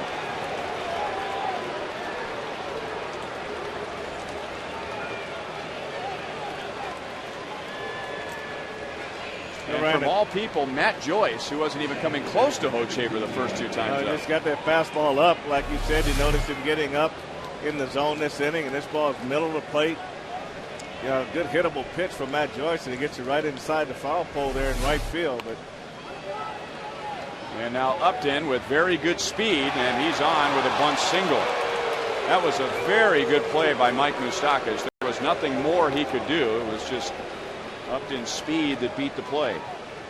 Well, I think you're right. When Bob McClure went out there, Ryan, I think he was just trying to slow things down for Hoach, because he's got a tendency in some innings for it to kind of get away from him quickly. And that right now he's been hurt by the long ball, and now B.J. Upton goes the short way with a nice bunt. And you say Moustakas couldn't have played this any better than he did on this play right here.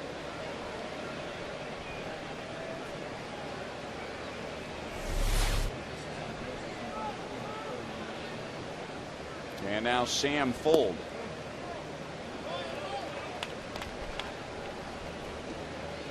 Grounded out in the 2nd inning, singled in the 5th. He has hit in 5 in a row.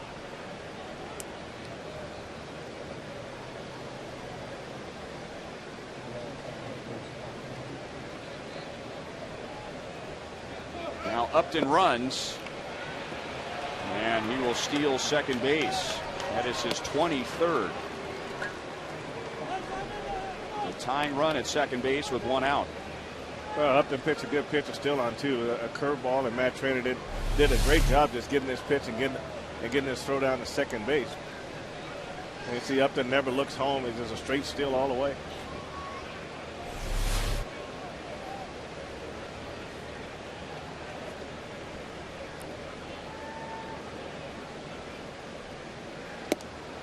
Way inside to Fuld. 1 ball, 1 strike.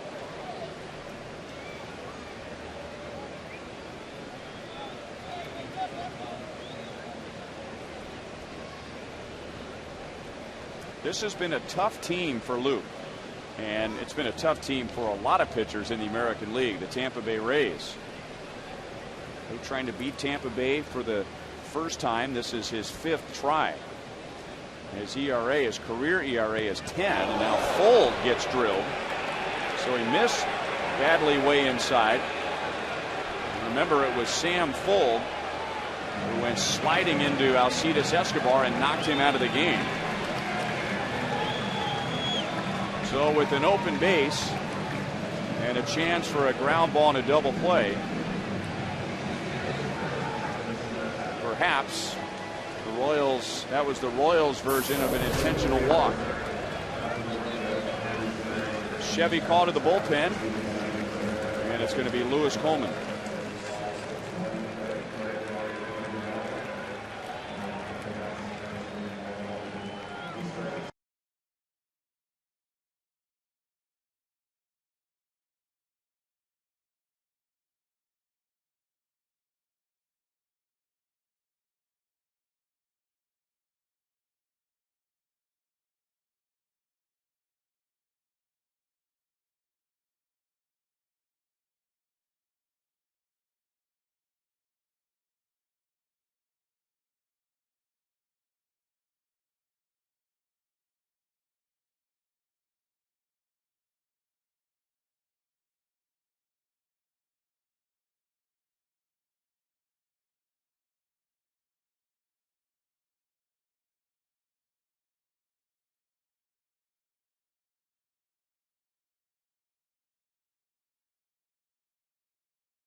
sixth inning, but he may have won some points in the clubhouse with how he handled Sam Fuld in this inning. Well, obviously the Royals didn't like this slide at second base. Fuld came across the base. He's supposed to slide before he gets to the base, and Escobar was hit with a lead foot, and we have to think that this was like Sam Fuld. You made a mistake, so we're gonna protect our guy. And by the way, that slide from Fuld coming in the fifth inning, and when the Royals took the field in the sixth, Mike Aviles was at shortstop, so Escobar done for the night, and now Lewis Coleman pitching to Robinson Chirinos. First trying to pick off B.J. Upton at second base. The Rays in this inning had 1 run on 3 hits, and then Ben Zobrist lined out to deep right field. Jeff Francoeur made a nice running play, but then Kochman walked on 4 pitches. Evan Longoria hit a 2-run home run. Matt Joyce hit a home run. B.J. Upton with a bunt single and a stolen base. And then Fuld hit by a pitch. So we don't know for sure that this was Hochevar's thinking, but maybe Luke realized that he was getting to the end of the line, and he figured, if I'm going out, I'm taking somebody with me.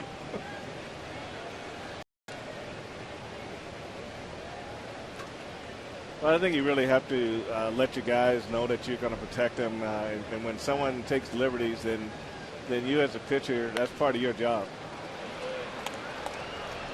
Much darker sky, so easier for the outfielders than it was when the Royals batted in the bottom of the fifth.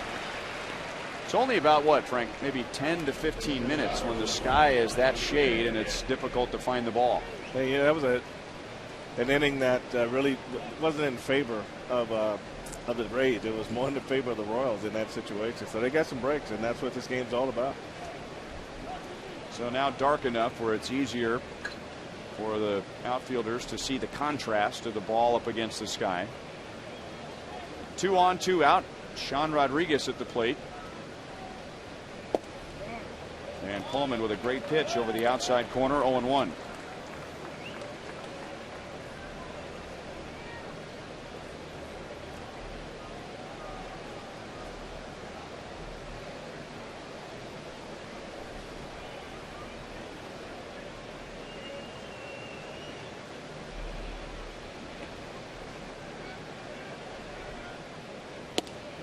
Laid on the fastball, no balls, 2 strikes.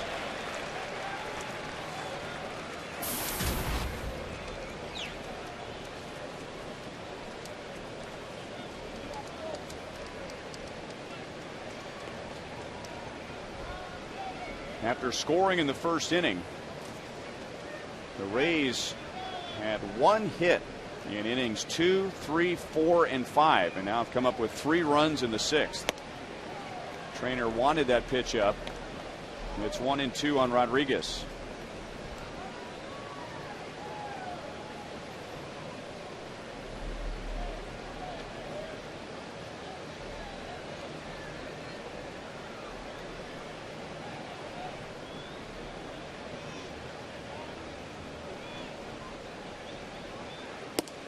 Got him with a fastball up. So Coleman comes on with 2 on.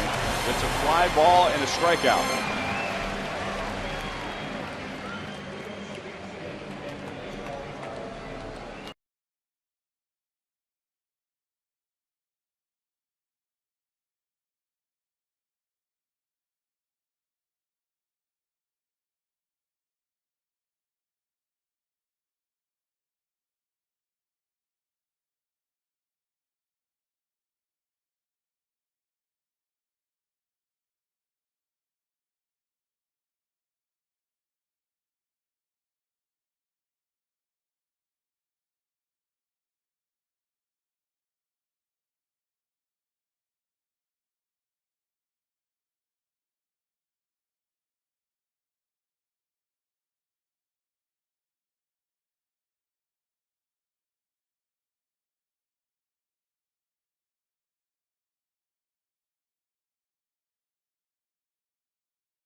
Well, the Royals lead by 1 as we go to our Sonic Slam inning. Our contestant is David Taylor from Belton, Missouri.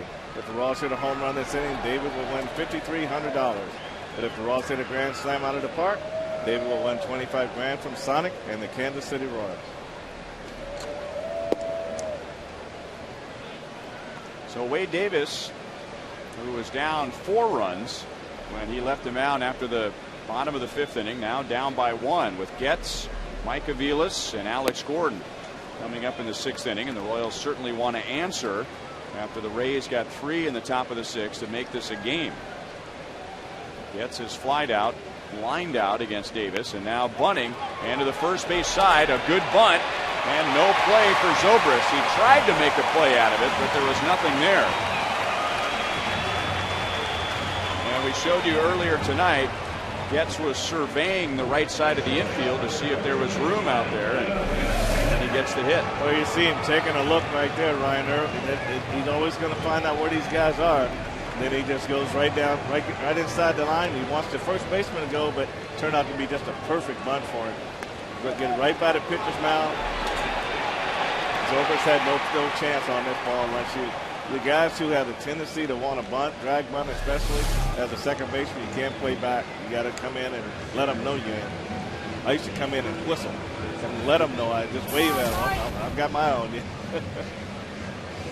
To the hitter? To the hitter, yeah. Pitching coach Jim Hickey came running out. And I can't think that there would be a whole lot to talk about, as Davis was just in the dugout, with the exception of Mike Aviles coming to the plate. And maybe he wasn't covered earlier as he was just called up.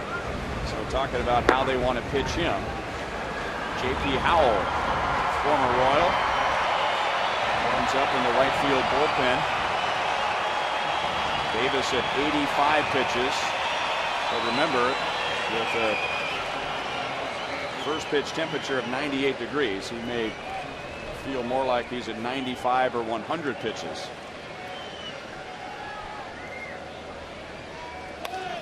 Hit and run, and it's just foul off to the first base side.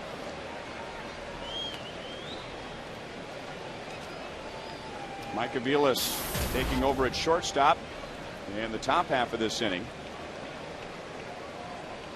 And Alcides Escobar coming out because of a contusion to his right shin when Rays left fielder Sam Fuld with the spikes up when sliding into Escobar in the 5th inning. That's probably best of the 3 things that could have happened there. It could have really had a sprained ankle. That would have been tough. It could have had a hyperextended knee. That would have been tough. But the contusion of the shin is going to be sore. It's going to kind of feel like you got shin splints when you try to put pressure on it. But they should heal pretty quick from that.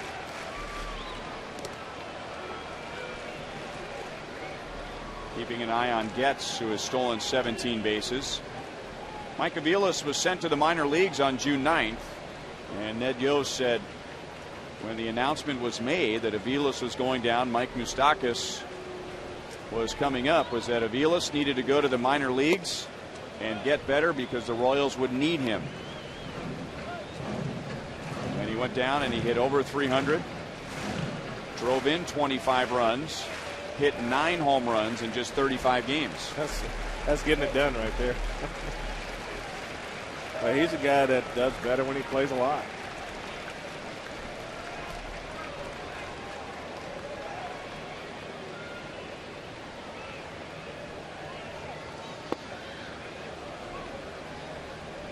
Two and one.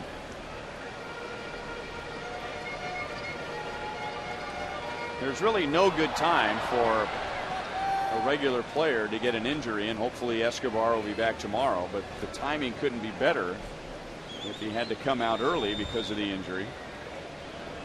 That's the first time the Royals had to put somebody at shortstop this year in place of Escobar. Just a few days ago, Wilson Betemit would be at shortstop.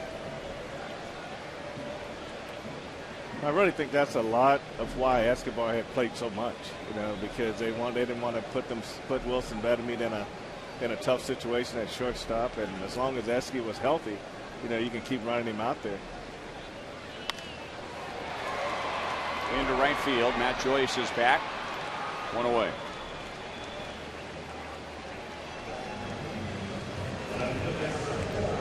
You can follow every Royals game through Game Connect on FoxSportsKansasCity.com. As you watch the game on TV, you can join the conversation about the game on Twitter. You can track trends and stats. So check out Game Connect, and you'll find it at FoxSportsKansasCity.com. And it'll be a Chevy call to the bullpen as J.P. Howell comes on to face Alex Gordon.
Sports Kansas City and Fox Sports Kansas City Game Connect.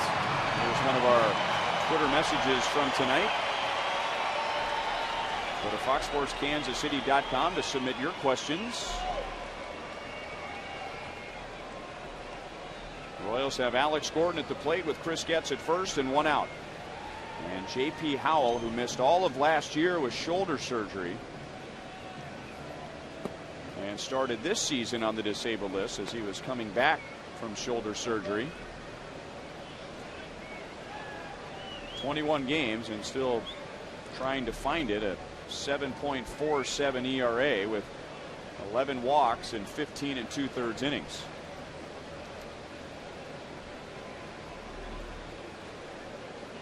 Well, walks will always put you in trouble. And when you're coming out of the bullpen and walking, that's even worse.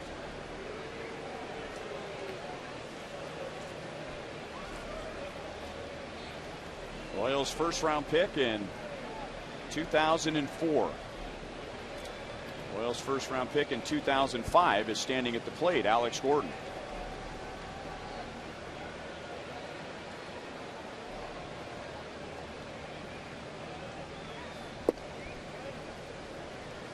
One ball, one strike.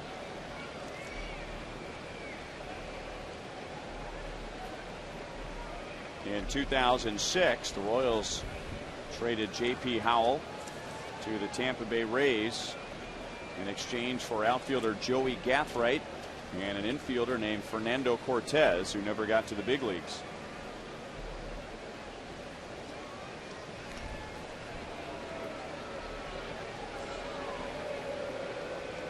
J.P. Howell's best year was the Tampa Bay Rays' best year when they surprised everybody and went to the World Series in 2008. And J.P. that year, 6 wins, a 2.22 ERA. Chris Getz got a good break, and he goes in standing. That's a good break. That's a good jump.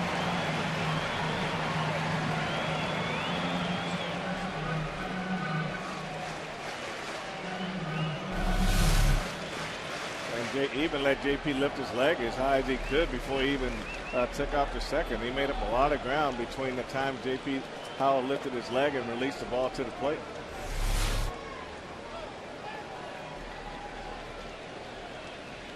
Getz had 15 stolen bases for the Royals last year. His career high 25 in 09 with the White Sox.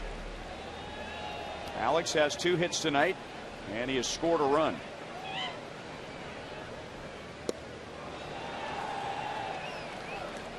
Of course, we heard a lot from the critics when J.P. Howell had that breakout year for the Rays in 2008.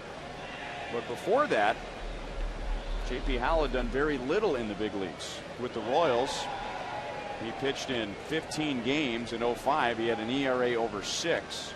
His first year with the Rays, his ERA was over 5, and it was 7.5 in his second year with Tampa Bay. And at that time, both the Royals and the Rays saw him as a starter. His career took off when Joe Madden moved him to the bullpen in 2008. He went from a 7.59 ERA in 07 to a 2.22 in 08. Well, the bullpen really made him who he is. But as a starter, he was always a low inning, high pitch count guy, and that concerned the Royals a lot.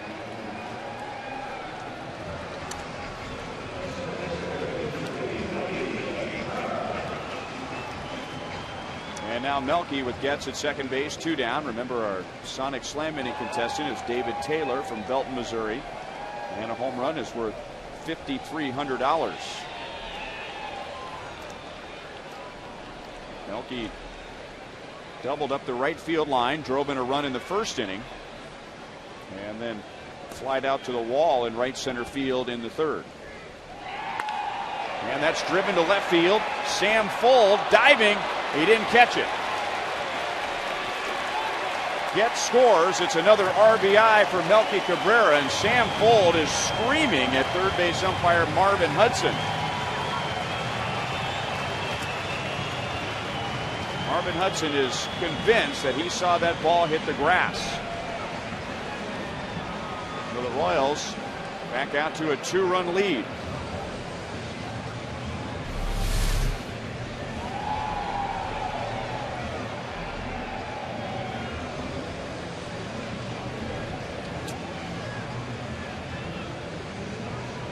Boy, I mean, it looks like, man,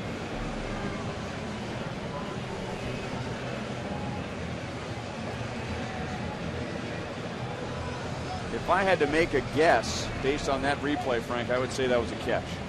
I would too. Here's another angle. Yeah, I think that's in the glove.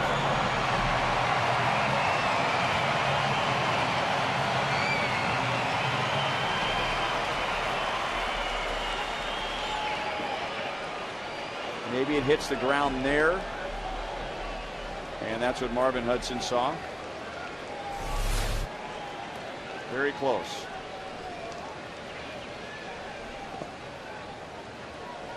Ball one to Billy Butler. He homered to center field in the third inning. The run is charged to Wade Davis. So he gives up 6 runs, 5 earned, and 5 in the third innings in his first start since coming back from the disabled list.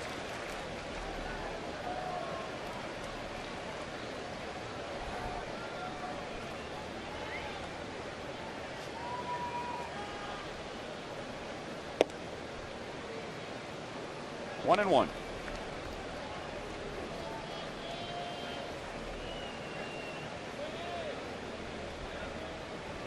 Billy's home run in the third inning was his first since June 10th, so well over a month. His 7th of the year, and he is right at 40 RBIs.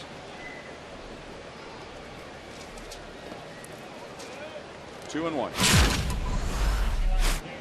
It's back in the third inning. Billy picks on a fastball, middle in up, and drives it into left center field bleachers.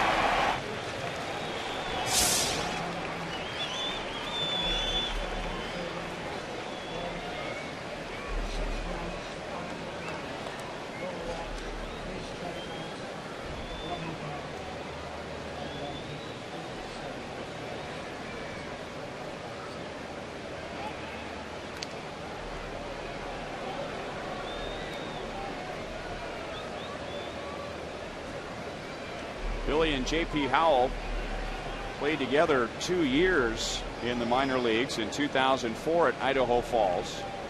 And then they played at 2 different levels together in 05 at High Desert, and then for Frank at Wichita.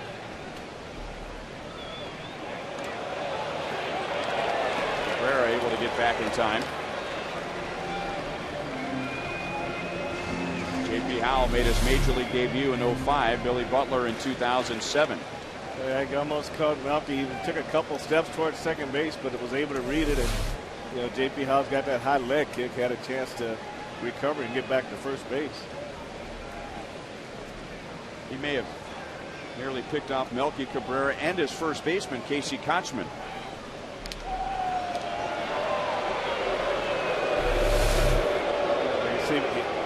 He picked him off too right there, Ryan, like you're saying. He had to try to fight to get back too.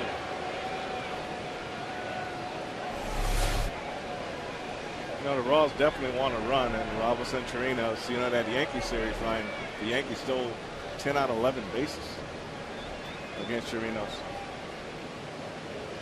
Throw to first again.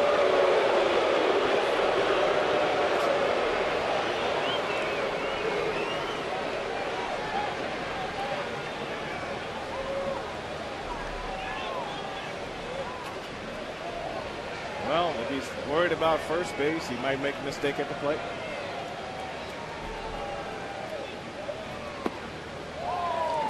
Three and one. In 05, when J.P. Howell made his big league debut, he won his first major league game. That was at Arizona. He struck out 8, and that tied the team record for a major league debut. Paul Splittorff had the record. He did that in 1970. Billy walks, so 2 on with 2 out. And I remember on the plane after that game, Split, who never liked to talk about his own career, went up to J.P. Howell and congratulated him. And J.P. realized at that point that he had tied Split's record, but Split pointed out that J.P. won his big league debut. Split did not. At least you won yours, he said. Yeah, that's true. And now 2 on for Eric Hosmer. RBI double and a run scored in the first inning. He is 1 for 3.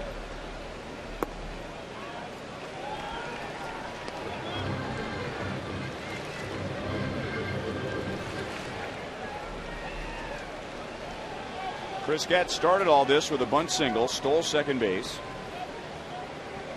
And then with 2 outs, Melky Cabrera's line drive base hit drove him in. And now Hosmer into center field. Melky coming around third. Here comes Upton's throw, and it's not in time. The Royals come up with 2 in the 6th inning and lead 7-4.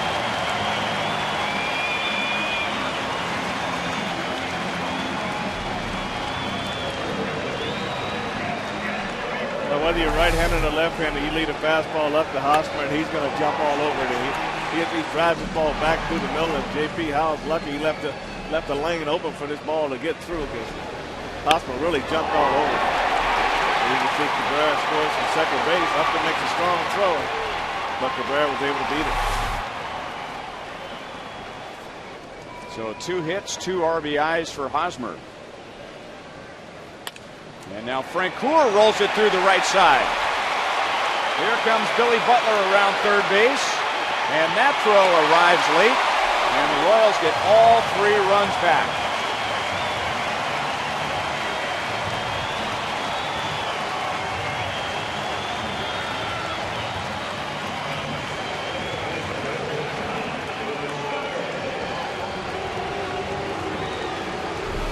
Sometimes it's not how hard you hit it, it's where you hit it. And Francoeur hits his ball to right field on the ground. Just kind of found a nice hole that was vacated because they had him played extremely to pull at second base. And you can see Billy, really going around third base and scores easily on that base hit.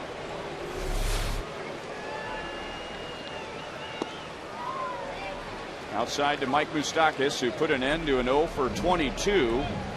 With a run-scoring single in the first inning and did it with 2 outs. So it was a clutch hit. Since then, he has fouled out and reached on an error. An error that scored a run. Somehow, hit that to third, and Longoria to the bag for the force. The Rays get 3 in the 6th. The Royals get them all back in the bottom of the 6th.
Tim Collins comes on as the Royals are back out to a 4-run lead and move to the 7th inning.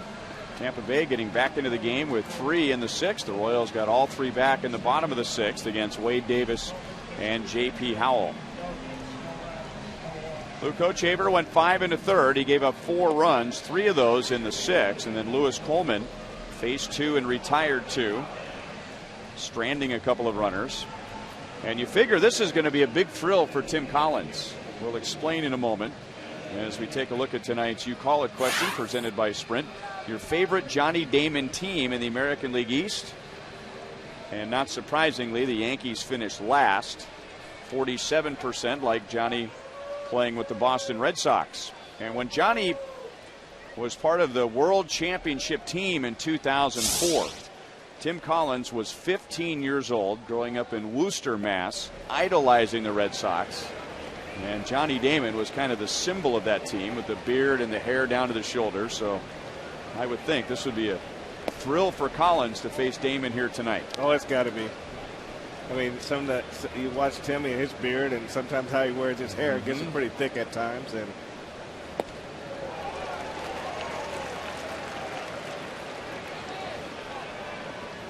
Johnny led off the game with a double, came around to score. Since then, he has lined to right and flied to right. 2 balls, 2 strikes.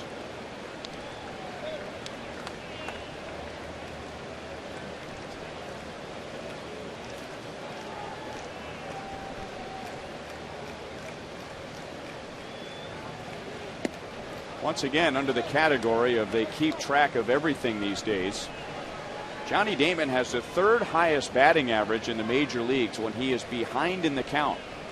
And when he was behind in the count 1 and 2 in the 1st inning, he doubled. And now ahead in the count 3 and 2, he singles to right field.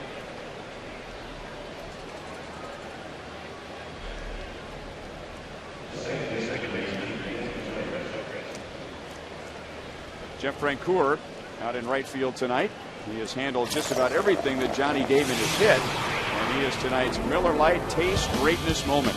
That's been a good all-around night for Jeff Francoeur tonight with his throw out at home plate. And then he made some nice plays in right field going over his head and has made Luke Hochevar excited. And offensively, he swung the bat well tonight with 3 hits, 1 RBI, and 1 run scored.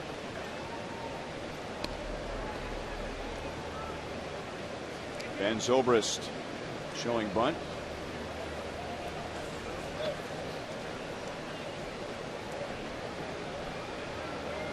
So run scored, an RBI, 3 hits for Jeff Francoeur. And now swinging, and he pulls it foul.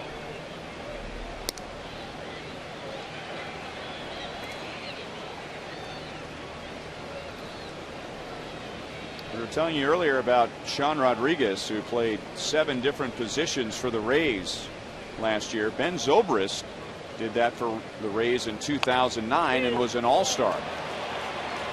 Out at second base, but the throw takes away Chris Gett's balance, so the Royals get 1 out, no double play, and Zobrist at first with 1 away.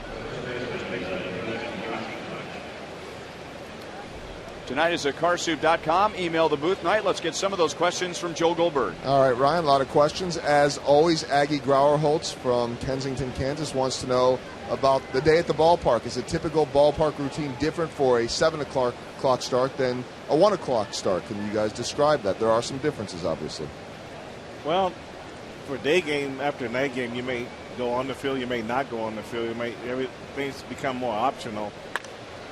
But for night games, it's pretty standard. Guys go on the field and take their batting practice, their base running, their throwing, their stretching, everything that goes with getting ready for the game. I think a lot of people will be interested to know, too, that on the road that there are usually 2 buses, and a lot of times the starting pitcher for the day, maybe guys that aren't going to be in the starting lineup, may come a little bit later than some of the rest of the team. Other guys come early to take early work on the field or fielding or whatever it might be. Well, that's true. And at home, the Royals would hit first, and the Tampa Bay Rays would go through the same routine that the Royals did after the Royals. I think a lot of times, you always hear people say, you guys go out at 3 o'clock every day. They thought the guys showed up at 6, put the uniform on, and got ready to play. But they have to go through this, some type of routine every day to get ready for the ball game. And Monty was here early at the park today doing some work, and he saw Danny Duffy getting in here today at about 1:30. So a lot of guys have things that they're doing, or some guys just want to come and hang out at the park as well. But certain players have days they need to lift, pitchers have to run. And so a lot of times you'll see these players get in here hours and hours before the game.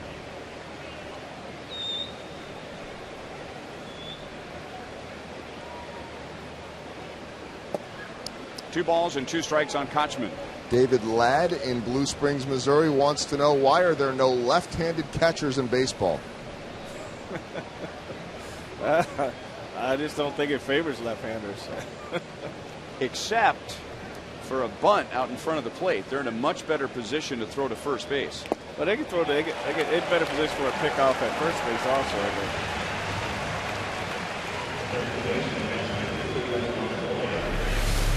You see Tim Collins right here, just throws a fastball right down the middle of the plate.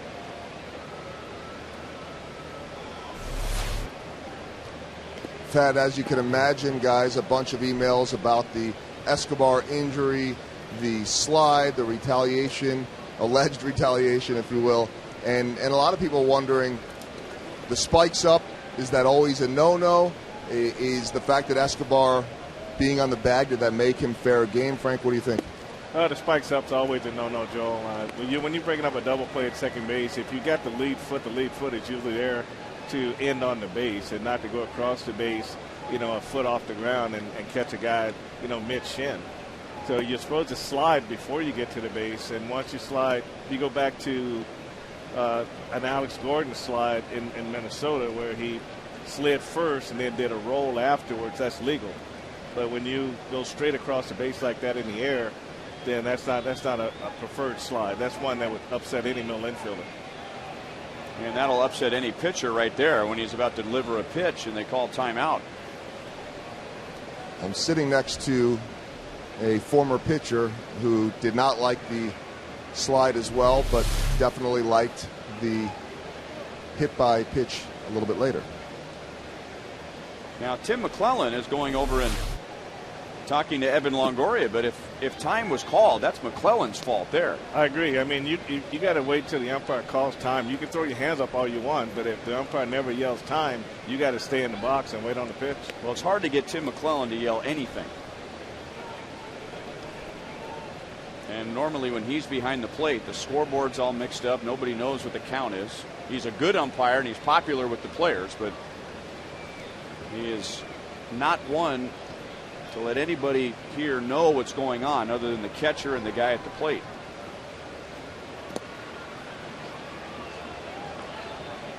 3-1.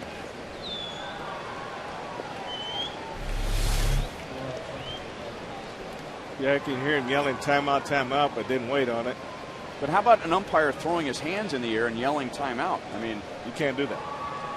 An umpire can't do that? I mean, if he doesn't give him timeout, then just because the player steps out, then he can't all of a sudden call timeout. I mean, that wouldn't be a right thing. No, but I'm saying if he does, I mean, he obviously granted timeout, McClellan did, but you don't just grant timeout by walking with the hitter out of there. I mean, don't you throw your hands in the air at the umpire and wave them and say timeout and yell timeout? Before you leave your position, yeah. Now Longoria walks. And 2-on-2 out with Matt Joyce coming to the plate. Matt Joyce has had an interesting night, to say the least, against Luke Hochevar. In his first 2 at-bats, I mean, he wasn't even close. Look at this swing. I mean, that was not a curveball or anything. And then look at this one. I mean, you're missing that pitch by 5 or 6 inches at least. But third time up, whack. Wow. I mean, you look at those first 2 swings and you say, this guy has no chance of getting a base hit tonight. But then you throw one right in the sweet spot, down in the zone, and he takes advantage of it. Hey, Joel, if I can elaborate a little bit on one of the earlier questions about a left-hand throwing catcher. I think back in the earlier years of the game, there were a lot more right-handed hitters than there were left-handed hitters. So therefore you had a lot more right-handed throwers. And while it's easier, it would be easier for a left-handed catcher to field a ground ball or pick up a bunt and throw to first. They're in a better position. Probably going to make more throws down to third base, and that would require a full pivot for a left-handed throwing catcher, as opposed to a catcher is in much better throwing position when they receive the ball to go down to third base. Yeah, I mean, it's one of those things where one favors the other, but I think they're more that favor the right-handed throwing catcher than the left-handed throwing catcher.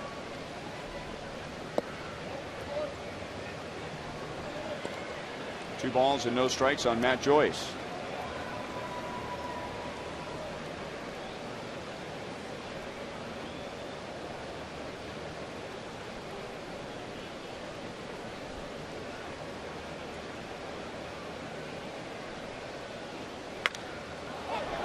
Popped up. Trainer and Moustakas. And Trainer makes the play. Rays threaten, but are scoreless against Collins in the 7th.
Night and fireworks Friday, and the Royals are out in front 8-4, 8-2-4 to the Rays from the East.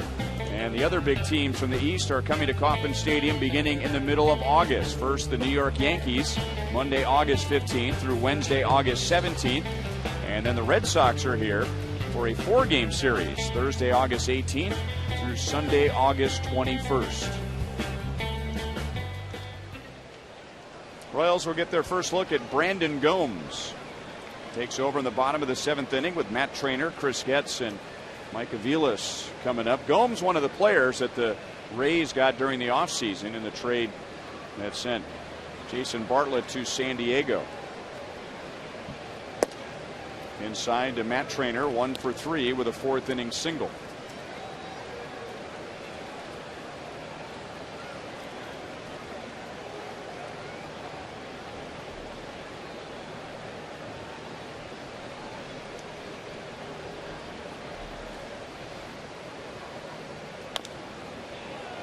One and one.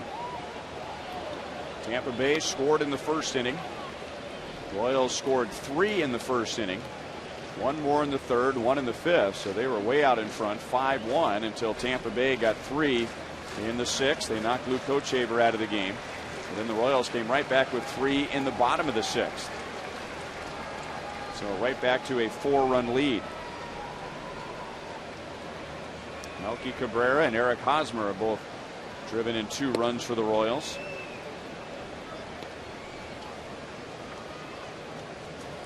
Billy Butler has homered and scored twice. Cabrera has scored twice. Jeff Francoeur has 3 hits. Well, the Royals have gotten some production out of their catching core this year, Ryan. So far, they got 6 home runs and 41 RBI between Brian Pena and Matt Trainer. So both guys are contributing in their own way.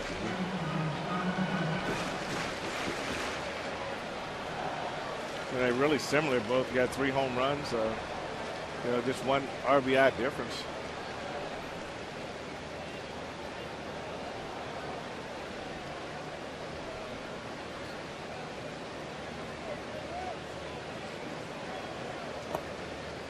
And Trainer takes a leadoff walk, so he just continues to add to his new career high in walks. So not what Joe Madden had in mind when he pointed to the bullpen. Royals got 6 of the 8 runs against Wade Davis. 1 of those runs was unearned, and then in less than an inning scored 2 against former Royal J.P. Howell. Chris Getz started the 3-run inning in the 6th with a bunt single and also collected his 18th stolen base. Way outside for ball 1. And now Chirinos going to go out and have a word with Brandon Gomes. That's only the 2nd walk that the Rays have allowed tonight, and Billy Butler back in the 6th. He was walked and he eventually scored.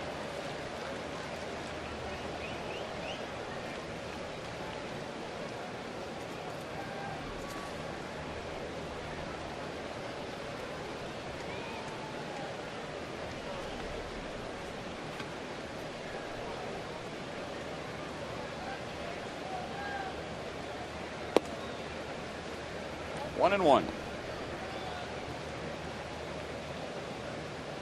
While the Royals were getting off to a great start this year, the Rays started 0-6, and then they were 1-8. But after falling to 1-8, they went on a 22-7 run, winning the division last year. They had an American League high 96 wins, but lost in the first round of the playoffs to the Texas Rangers. And then the Rangers went on to the World Series, losing to the Giants. And that division went down to the final game of the season, with the Rays winning here, celebrating in the clubhouse here at Kauffman Stadium.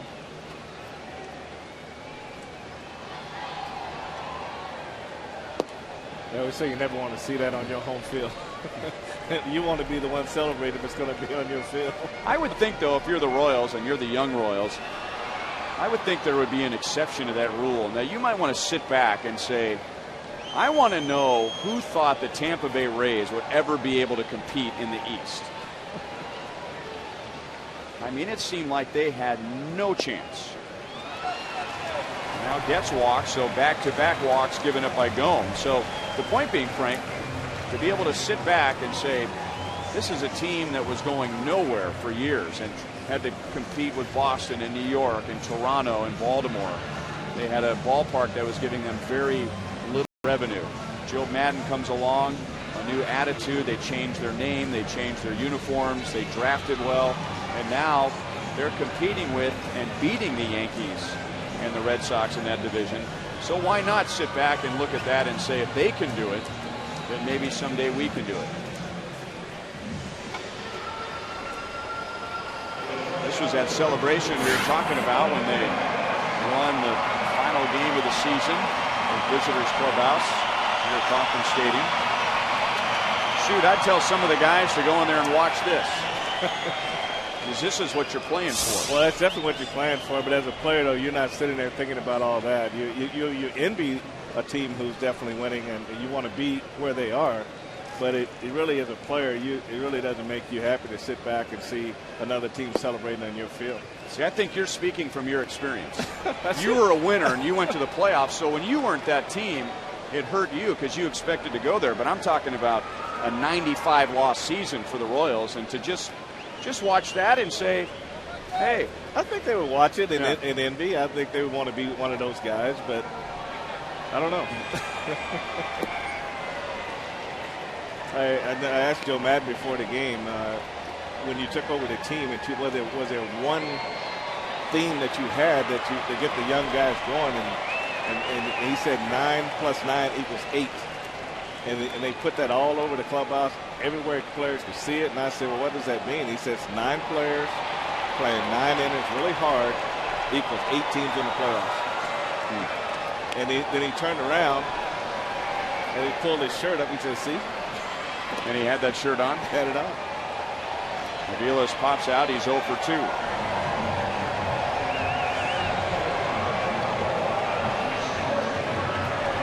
Well, the Rays, as we mentioned earlier, figured this would be kind of a transition year. Not that they wouldn't try and compete this year, but some bigger names moving on. And like the Royals, they have a farm system that's loaded with good players. And then this year, they made the most of losing some of the big name guys because of the first 89 picks this year. Not the first 89 rounds, because there aren't 89 rounds, but the first 89 picks this year, the Rays had 12 of them. Wow.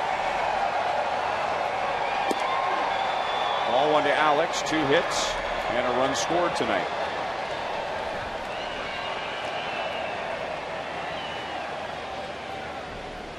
Last year, the Rays became the 7th team in Major League history to have 3 straight winning seasons after 10 straight losing seasons. 1-1.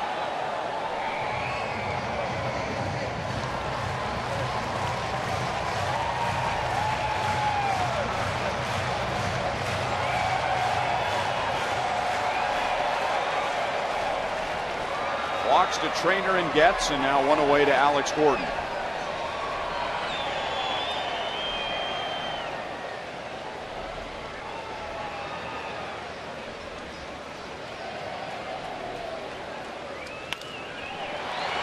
And that's lifted to center field. Trainer back to the bag. Getz back to the bag. Trainer will move up, and Getz will hustle back to first base. Getz did a smart thing right there, Ryan. He was waiting to see where B.J. Upton was going to make that throw, and if he'd have made this throw to the cutoff man, line it up at third base, then he was going to go into second base. But when he saw the throw come back to second, then he went back to first base. So you can see, get behind this. It's deep enough for Trainer to get over to third base, but it's where he threw that ball is going to make the difference.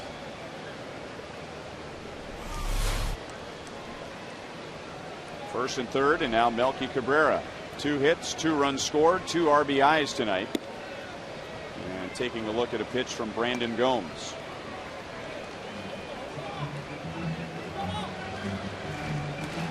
Four runs driven in for Melky on the homestand.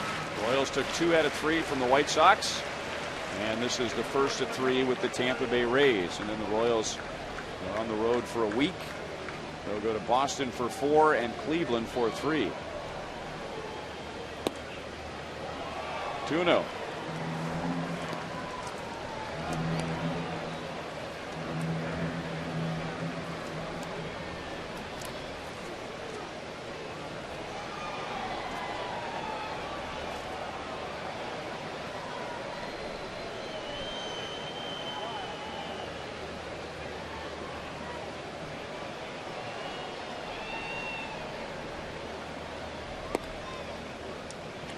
Three balls and no strikes.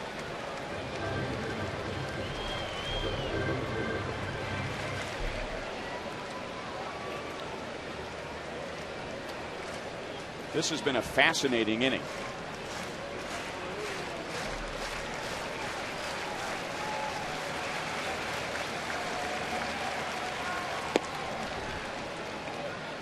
Three and one. Wow, and that pitch right there might have been the most fascinating thing about the inning. Not even close.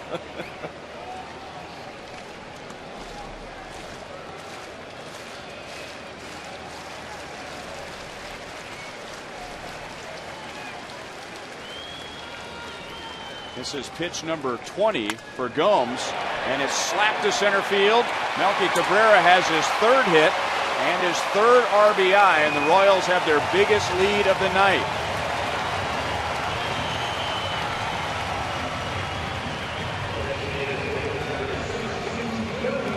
So 1 walk is turned into a run, and once again, 1st and 3rd with 2 outs. They didn't hit it good, but it was a broken bat. But he's had a great night tonight. And it's a double in the 1st inning right here down the line, and Alex Gordon scored on this one, and then he comes back and drives the ball deep to center field. It Upton makes a nice play. Then that's his base hit. Was ruled a base hit there and got him another RBI with Chris Getz, and he just finished up with another base hit, and Matt Trainer scores. And here's his last at bat.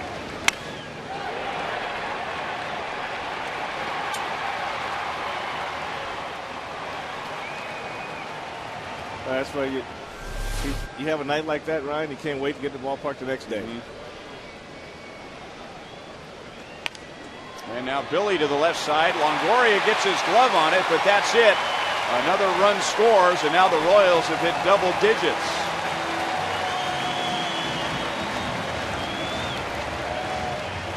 So the Tampa Bay Rays scored 3 runs in the 6th inning to turn a 4-run game into a 1-run game, and now the Royals have scored 5 and continue to add to their lead. This is really one of those hits that you really want to just, that's a guilt hit when you're a batter and you get an RBI at the same time. You just, one of those balls, Ryan, to say no matter how long your glove is, there's always going to be a ball to go out the end. Longoria gets a good jump on this, but just a little bit too out of his reach.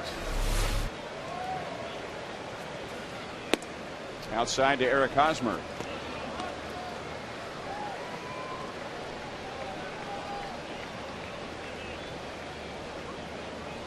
It's only the 2nd time in the Royals' last 15 games that they have scored more than 6 runs. 2 times in 16 games. So they've been dying for a game like this. And doing it against a team that has one of the best pitching staffs in the American League. Well, that's true. And when you walk guys, Ryan, usually they score. And the Royals have made the Rays pay for their walks tonight. All 3 walks have scored. Eric Hosmer's had a good night with 2 hits. One of those hits a double, a run scored. He is driven in 2.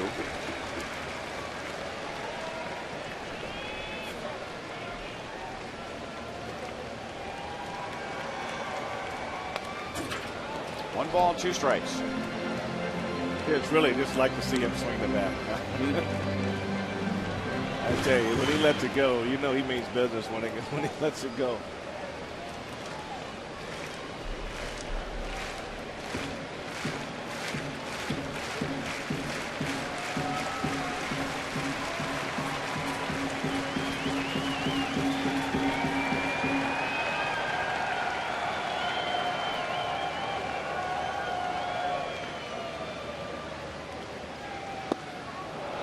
Hosmer strikes out. The Royals get 2 more runs. Both walks turn into runs, and the Royals lead by 6.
Go around the American League, brought to you by Panera Bread.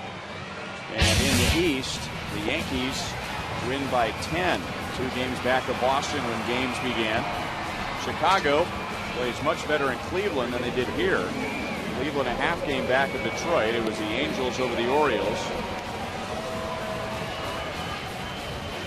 Boston wins, so they hang on to their 2-game lead. Nelson Cruz has 8 RBIs. As the Rangers beat Toronto 12-2. Texas hangs on to a 3-game lead. And Detroit is in front of Minnesota. Seattle, by the way, in losing tonight, that's 13 losses in a row. Yikes. This will be Blake Wood in the top of the 8th inning. He's the 4th Royals pitcher tonight. They'll get B.J. Upton, Sam Fuld, and Robinson Chirinos. I think Seattle, before they won that long losing streak, they were right around 500 baseball. One of the surprise teams in the American League for a while.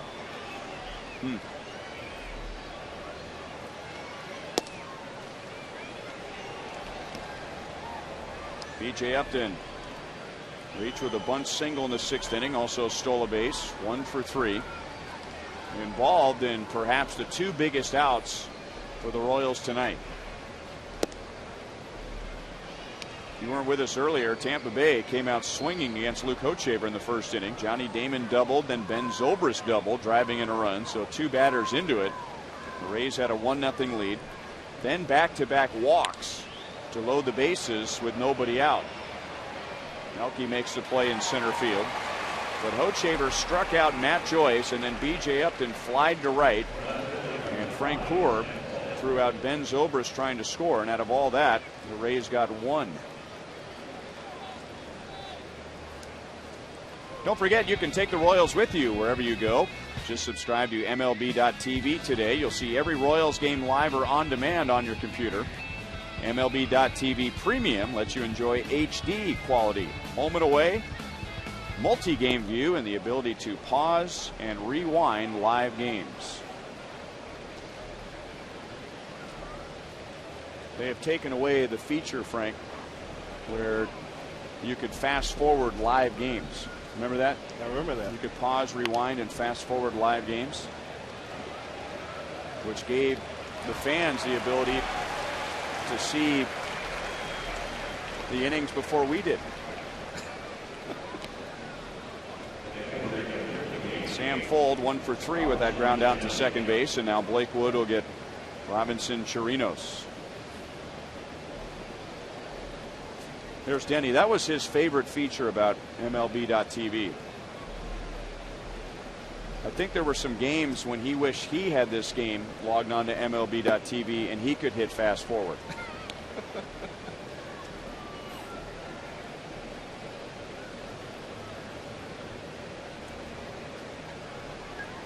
Robinson Chirinos is 0 for 3 tonight. To the right side, gets with a long run, and it skips under his glove.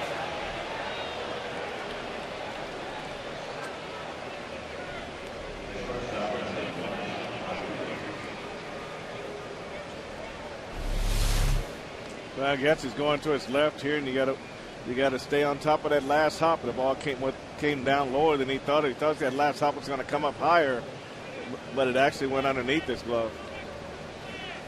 You got to get a good look at it here. Oh, I think George Hendricks, first base coach, blocked us out on that one.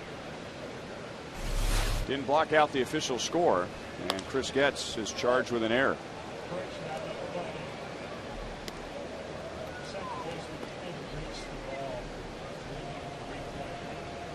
And now the official score is saying that since Chris Getz did not reach the location of the ball, it has now been changed to an infield base hit. What a country. Well, we'll take a good look at it here.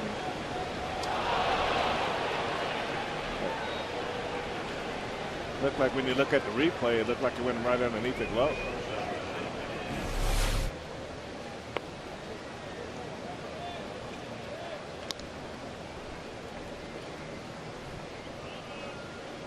The runner at first, 2 down. Sean Rodriguez 0 for 3 tonight with 2 strikeouts.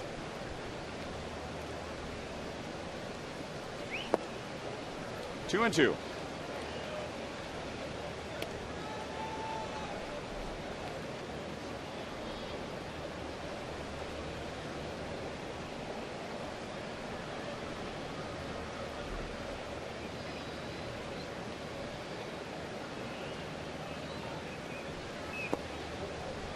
Full count, and now Chirinos will be running.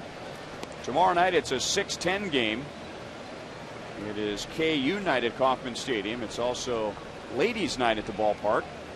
It'll be Jeff Francis against Jeff Neiman, and Jeff Francis hoping for the same run support tomorrow night.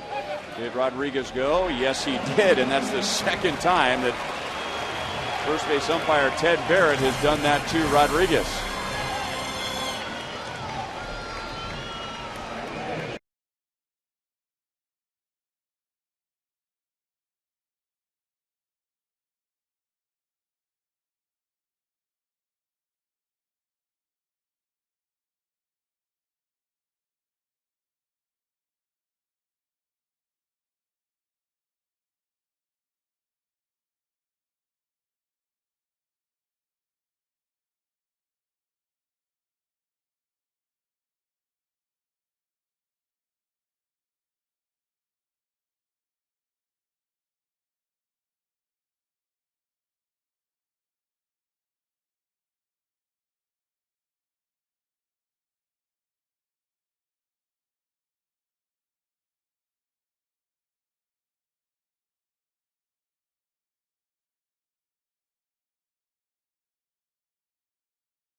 Was a misread ball in the first inning by Sam Fold, and then Fold lost the ball in the sky. It was that time of night. Mike Moustakas then with a fly ball into right center field, and Matt Joyce and B.J. Upton coming together. That was in the 5th inning, and a run scored. B.J. Upton and Matt Joyce couldn't see the ball, and Upton saying he couldn't hear Matt Joyce coming over from right. So not the start that Joe Madden was hoping for as the Rays begin a 10-game road trip here tonight. And they are down by 6 to the bottom of the 8th inning. And this is left-hander Jake McGee. Other changes for the Rays. Johnny Damon goes to left field. He was the DH. So the Rays have given up the designated hitter. Johnny was the DH. And Sam Fuld goes to center field.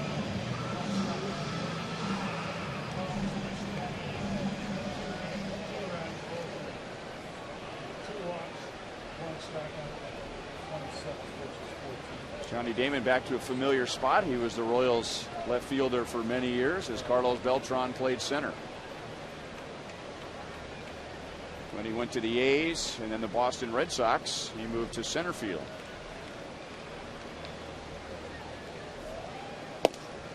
And Jake McGee throws a strike to Jeff Francoeur. Well, Johnny's one of those guys that really works to keep himself in good shape, and I think that's why guys play a long time, is how well they take care of themselves early.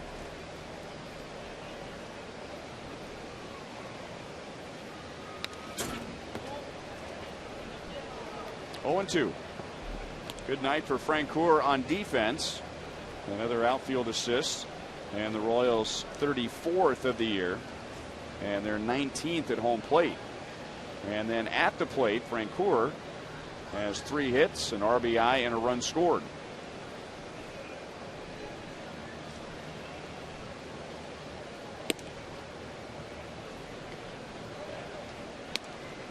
Mike Moustakas after Francoeur, and then Matt Trainer.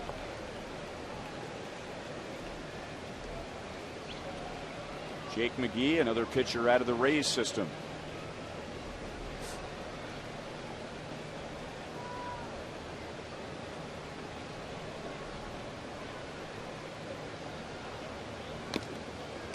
Still 1-2.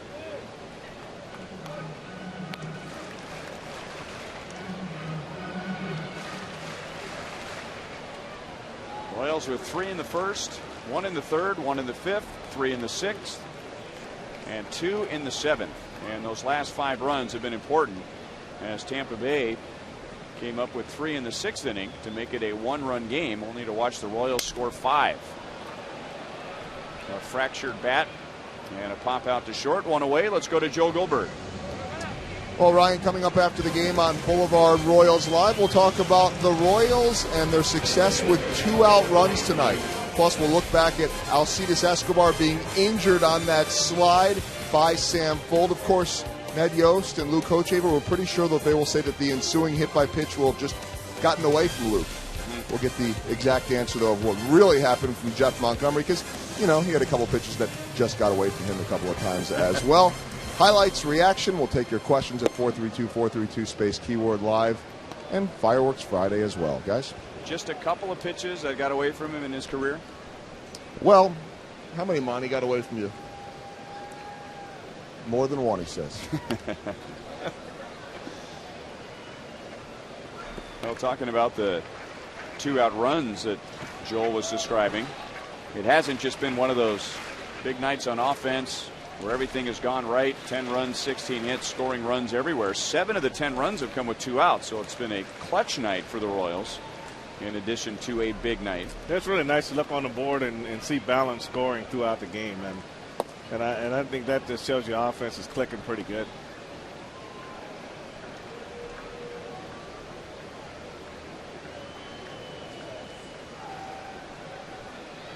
Mike Moustakas drove in a run with a single in the first inning. That ended his 0 for 22. He is 1 for 4. Rodriguez goes to the middle. 2 down in the 8th inning.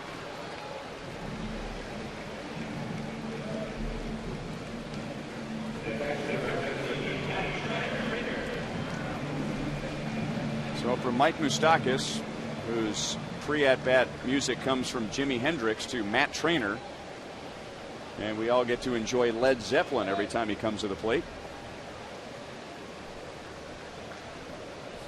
1 for 3, a single, a walk, and a run scored.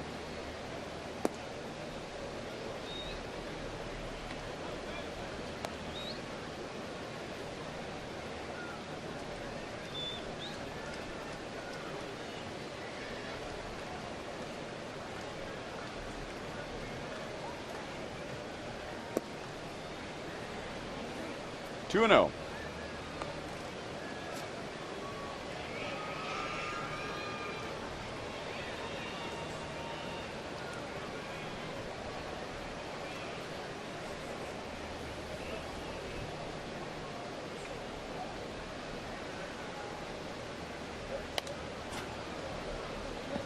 You'd figure the Rays, after going 4-6 in that stretch against the Yankees and the Red Sox, going back to their final series before the break, that's a disappointing stretch, trying to gain some ground. And now a 10-game road trip beginning here tonight, where the Rays will have 3 games with the Royals. Then they're on to Oakland and Seattle, so 3 teams with records below 500.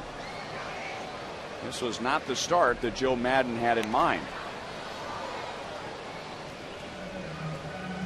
That's so easy to get behind in that Eastern Division, so you want to try to avoid long losing streaks in that division, because you can lose ground in a hurry the way the Red Sox and the Yankees are playing.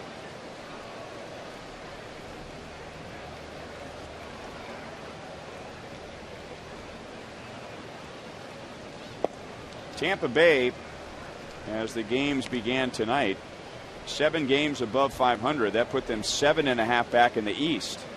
If they were in the Central Division, they would be in first place. If they were in the West, they would be in second place. And only 3 games out. That should reach the seats, and it's still 3-2 on Trainer.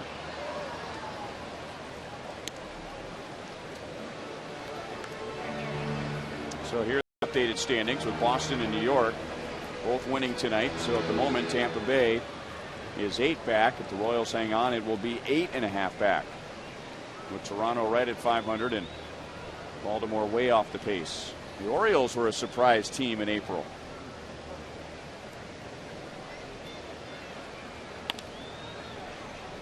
Still 3-2. Yeah, they got up to a great start, and they were also a victim of a long losing streak. When they went through that 8-game losing streak, everything kind of turned for them too.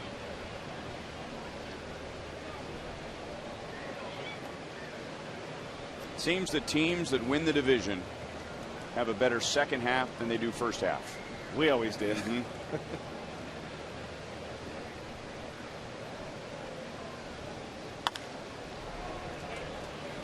Trainer having a long at bat with Jake McGee. The Royals have not had a winning second half since 1996. That's kind of the opposite of the teams you played on.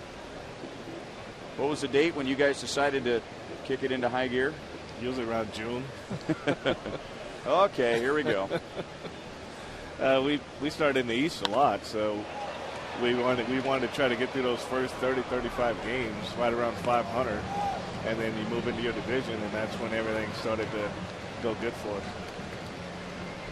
And I'd imagine in July and August, teams coming here with the turf, and that's probably about the time when the body feels the effects of the season, and you have to try and play 3 games or 4 games here. Those are true dog days when you have to get out here on this turf. And you know, I noticed the guys today, they stay on the field a little bit longer than we did when that turf was out there. We just wanted to get on, get our quick batting practice, get back in the locker room and wait on the game. Another walk for Matt Trainer, and he earned it. That was a 10-pitch walk. Every Royals batter up to this point that has walked has come around to score, including Trainer walking in the 7th inning, and then Chris Getz right behind him.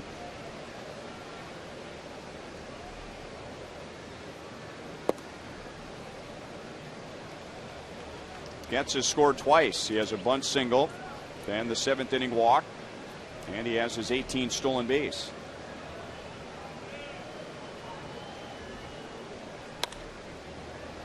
Toward third, and Longoria gets Chris Getz by a couple of steps. Last chance for the Rays. We go to the 9th inning.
Royals are 3 outs away from their 3rd straight win after winning the final 2 of the White Sox series. Way out in front of the Rays, and it will be Nate Adcock for the first time in 3 weeks. His last outing was July 1st in Colorado, and today is the 22nd. So he needs the work, and you could understand if he needs to shake off a little bit of rust, and he has 6 runs to work with. He'll get the top of the Rays order.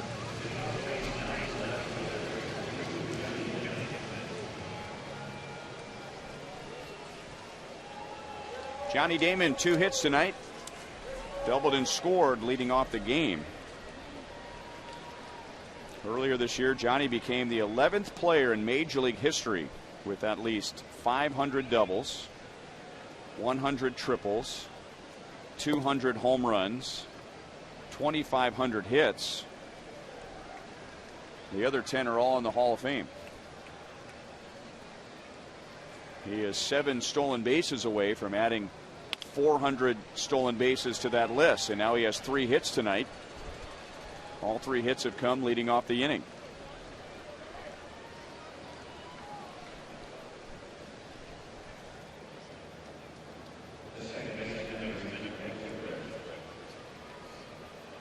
Johnny Damon in the top 10 all time in Royals history in runs scored, hits, doubles, triples, batting average, and stolen bases. Ben Zobrist drove in Johnny Damon with a double in the first inning. He's 1 for 4.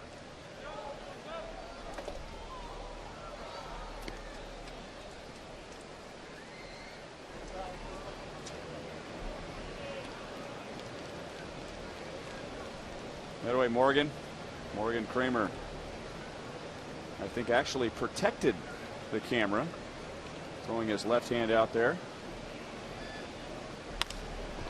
Hosmer down to second, 1. Aviles back to first. No double play. Ted Barrett says that Zobrist hit the bag before Adcock did. Royals get the lead runner.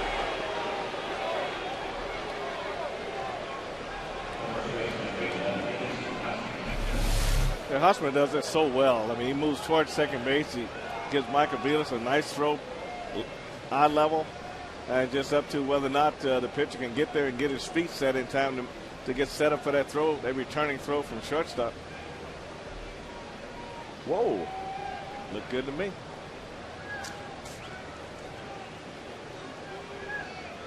Here's Kevin Shankmo. The only thing we can't see is if there's any daylight between his foot and the bag. That's the only thing we couldn't see on the replay, but he was definitely there in time. Now Casey Kochman came into the game with the 2nd best batting average in the American League, but 0 for 2 tonight. He has walked twice and scored a run. 2 balls and no strikes against Nate Adcock.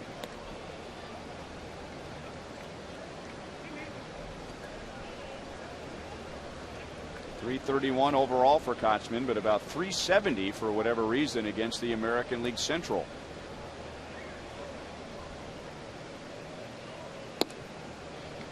Reno. It's Jeff Francis tomorrow. Jeff Neiman for Tampa Bay, a 6:10 first pitch. Ivy Royals live at 5:30. KU night at the ballpark tomorrow, and it's also girls night out.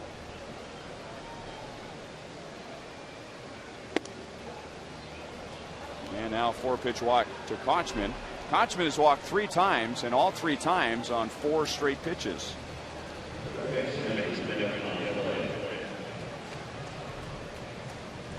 So maybe there's some of the rust after not pitching in a game for 3 weeks. Well, you can see the fastball that's running up in a way where, you know, he's normally a sinker. Could be a little too strong after such a long layoff.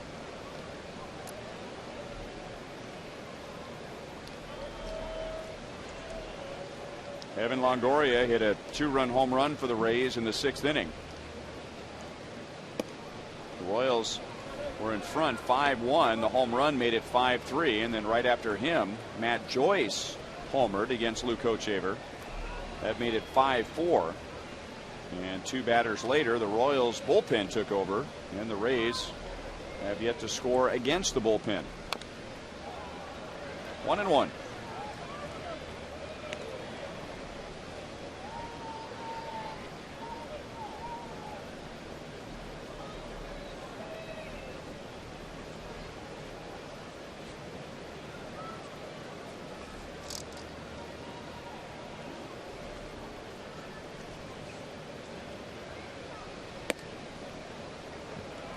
Just missed. Not according to Fox Tracks. 2-1. Yeah, that was just up a little bit, but in the strike zone. But when you look at Nate Adcock, he's really down around where number 2 is. He wants the ball down in the zone. He wants it to sink.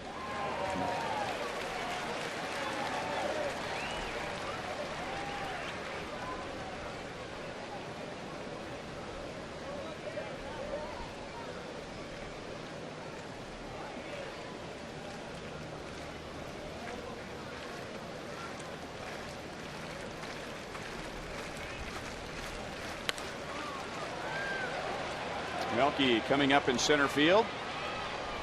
2 down in the 9th inning.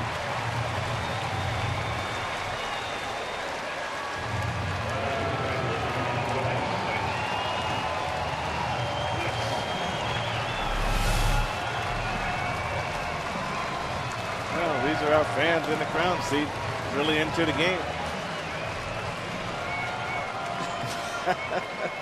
That's good. You know, you want the players to play hard until the very last out, and you hope for the same from the fans. Oh, definitely. And he's definitely playing hard. He's standing and clapping his hands now.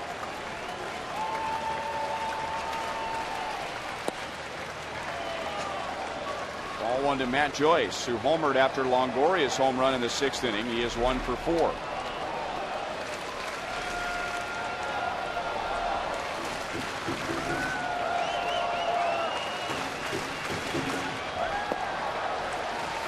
One.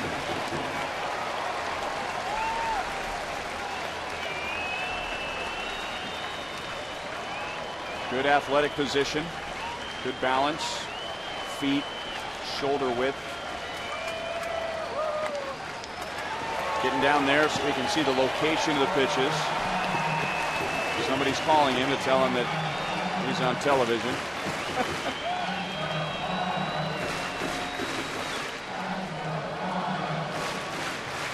This may sound like something Yogi Berra would say, but I think it makes sense. Everybody knows somebody. Everybody has a cell phone. And when was the last time we've had somebody on the air where at some point there was no cell phone connection from somebody? Right? I don't think ever.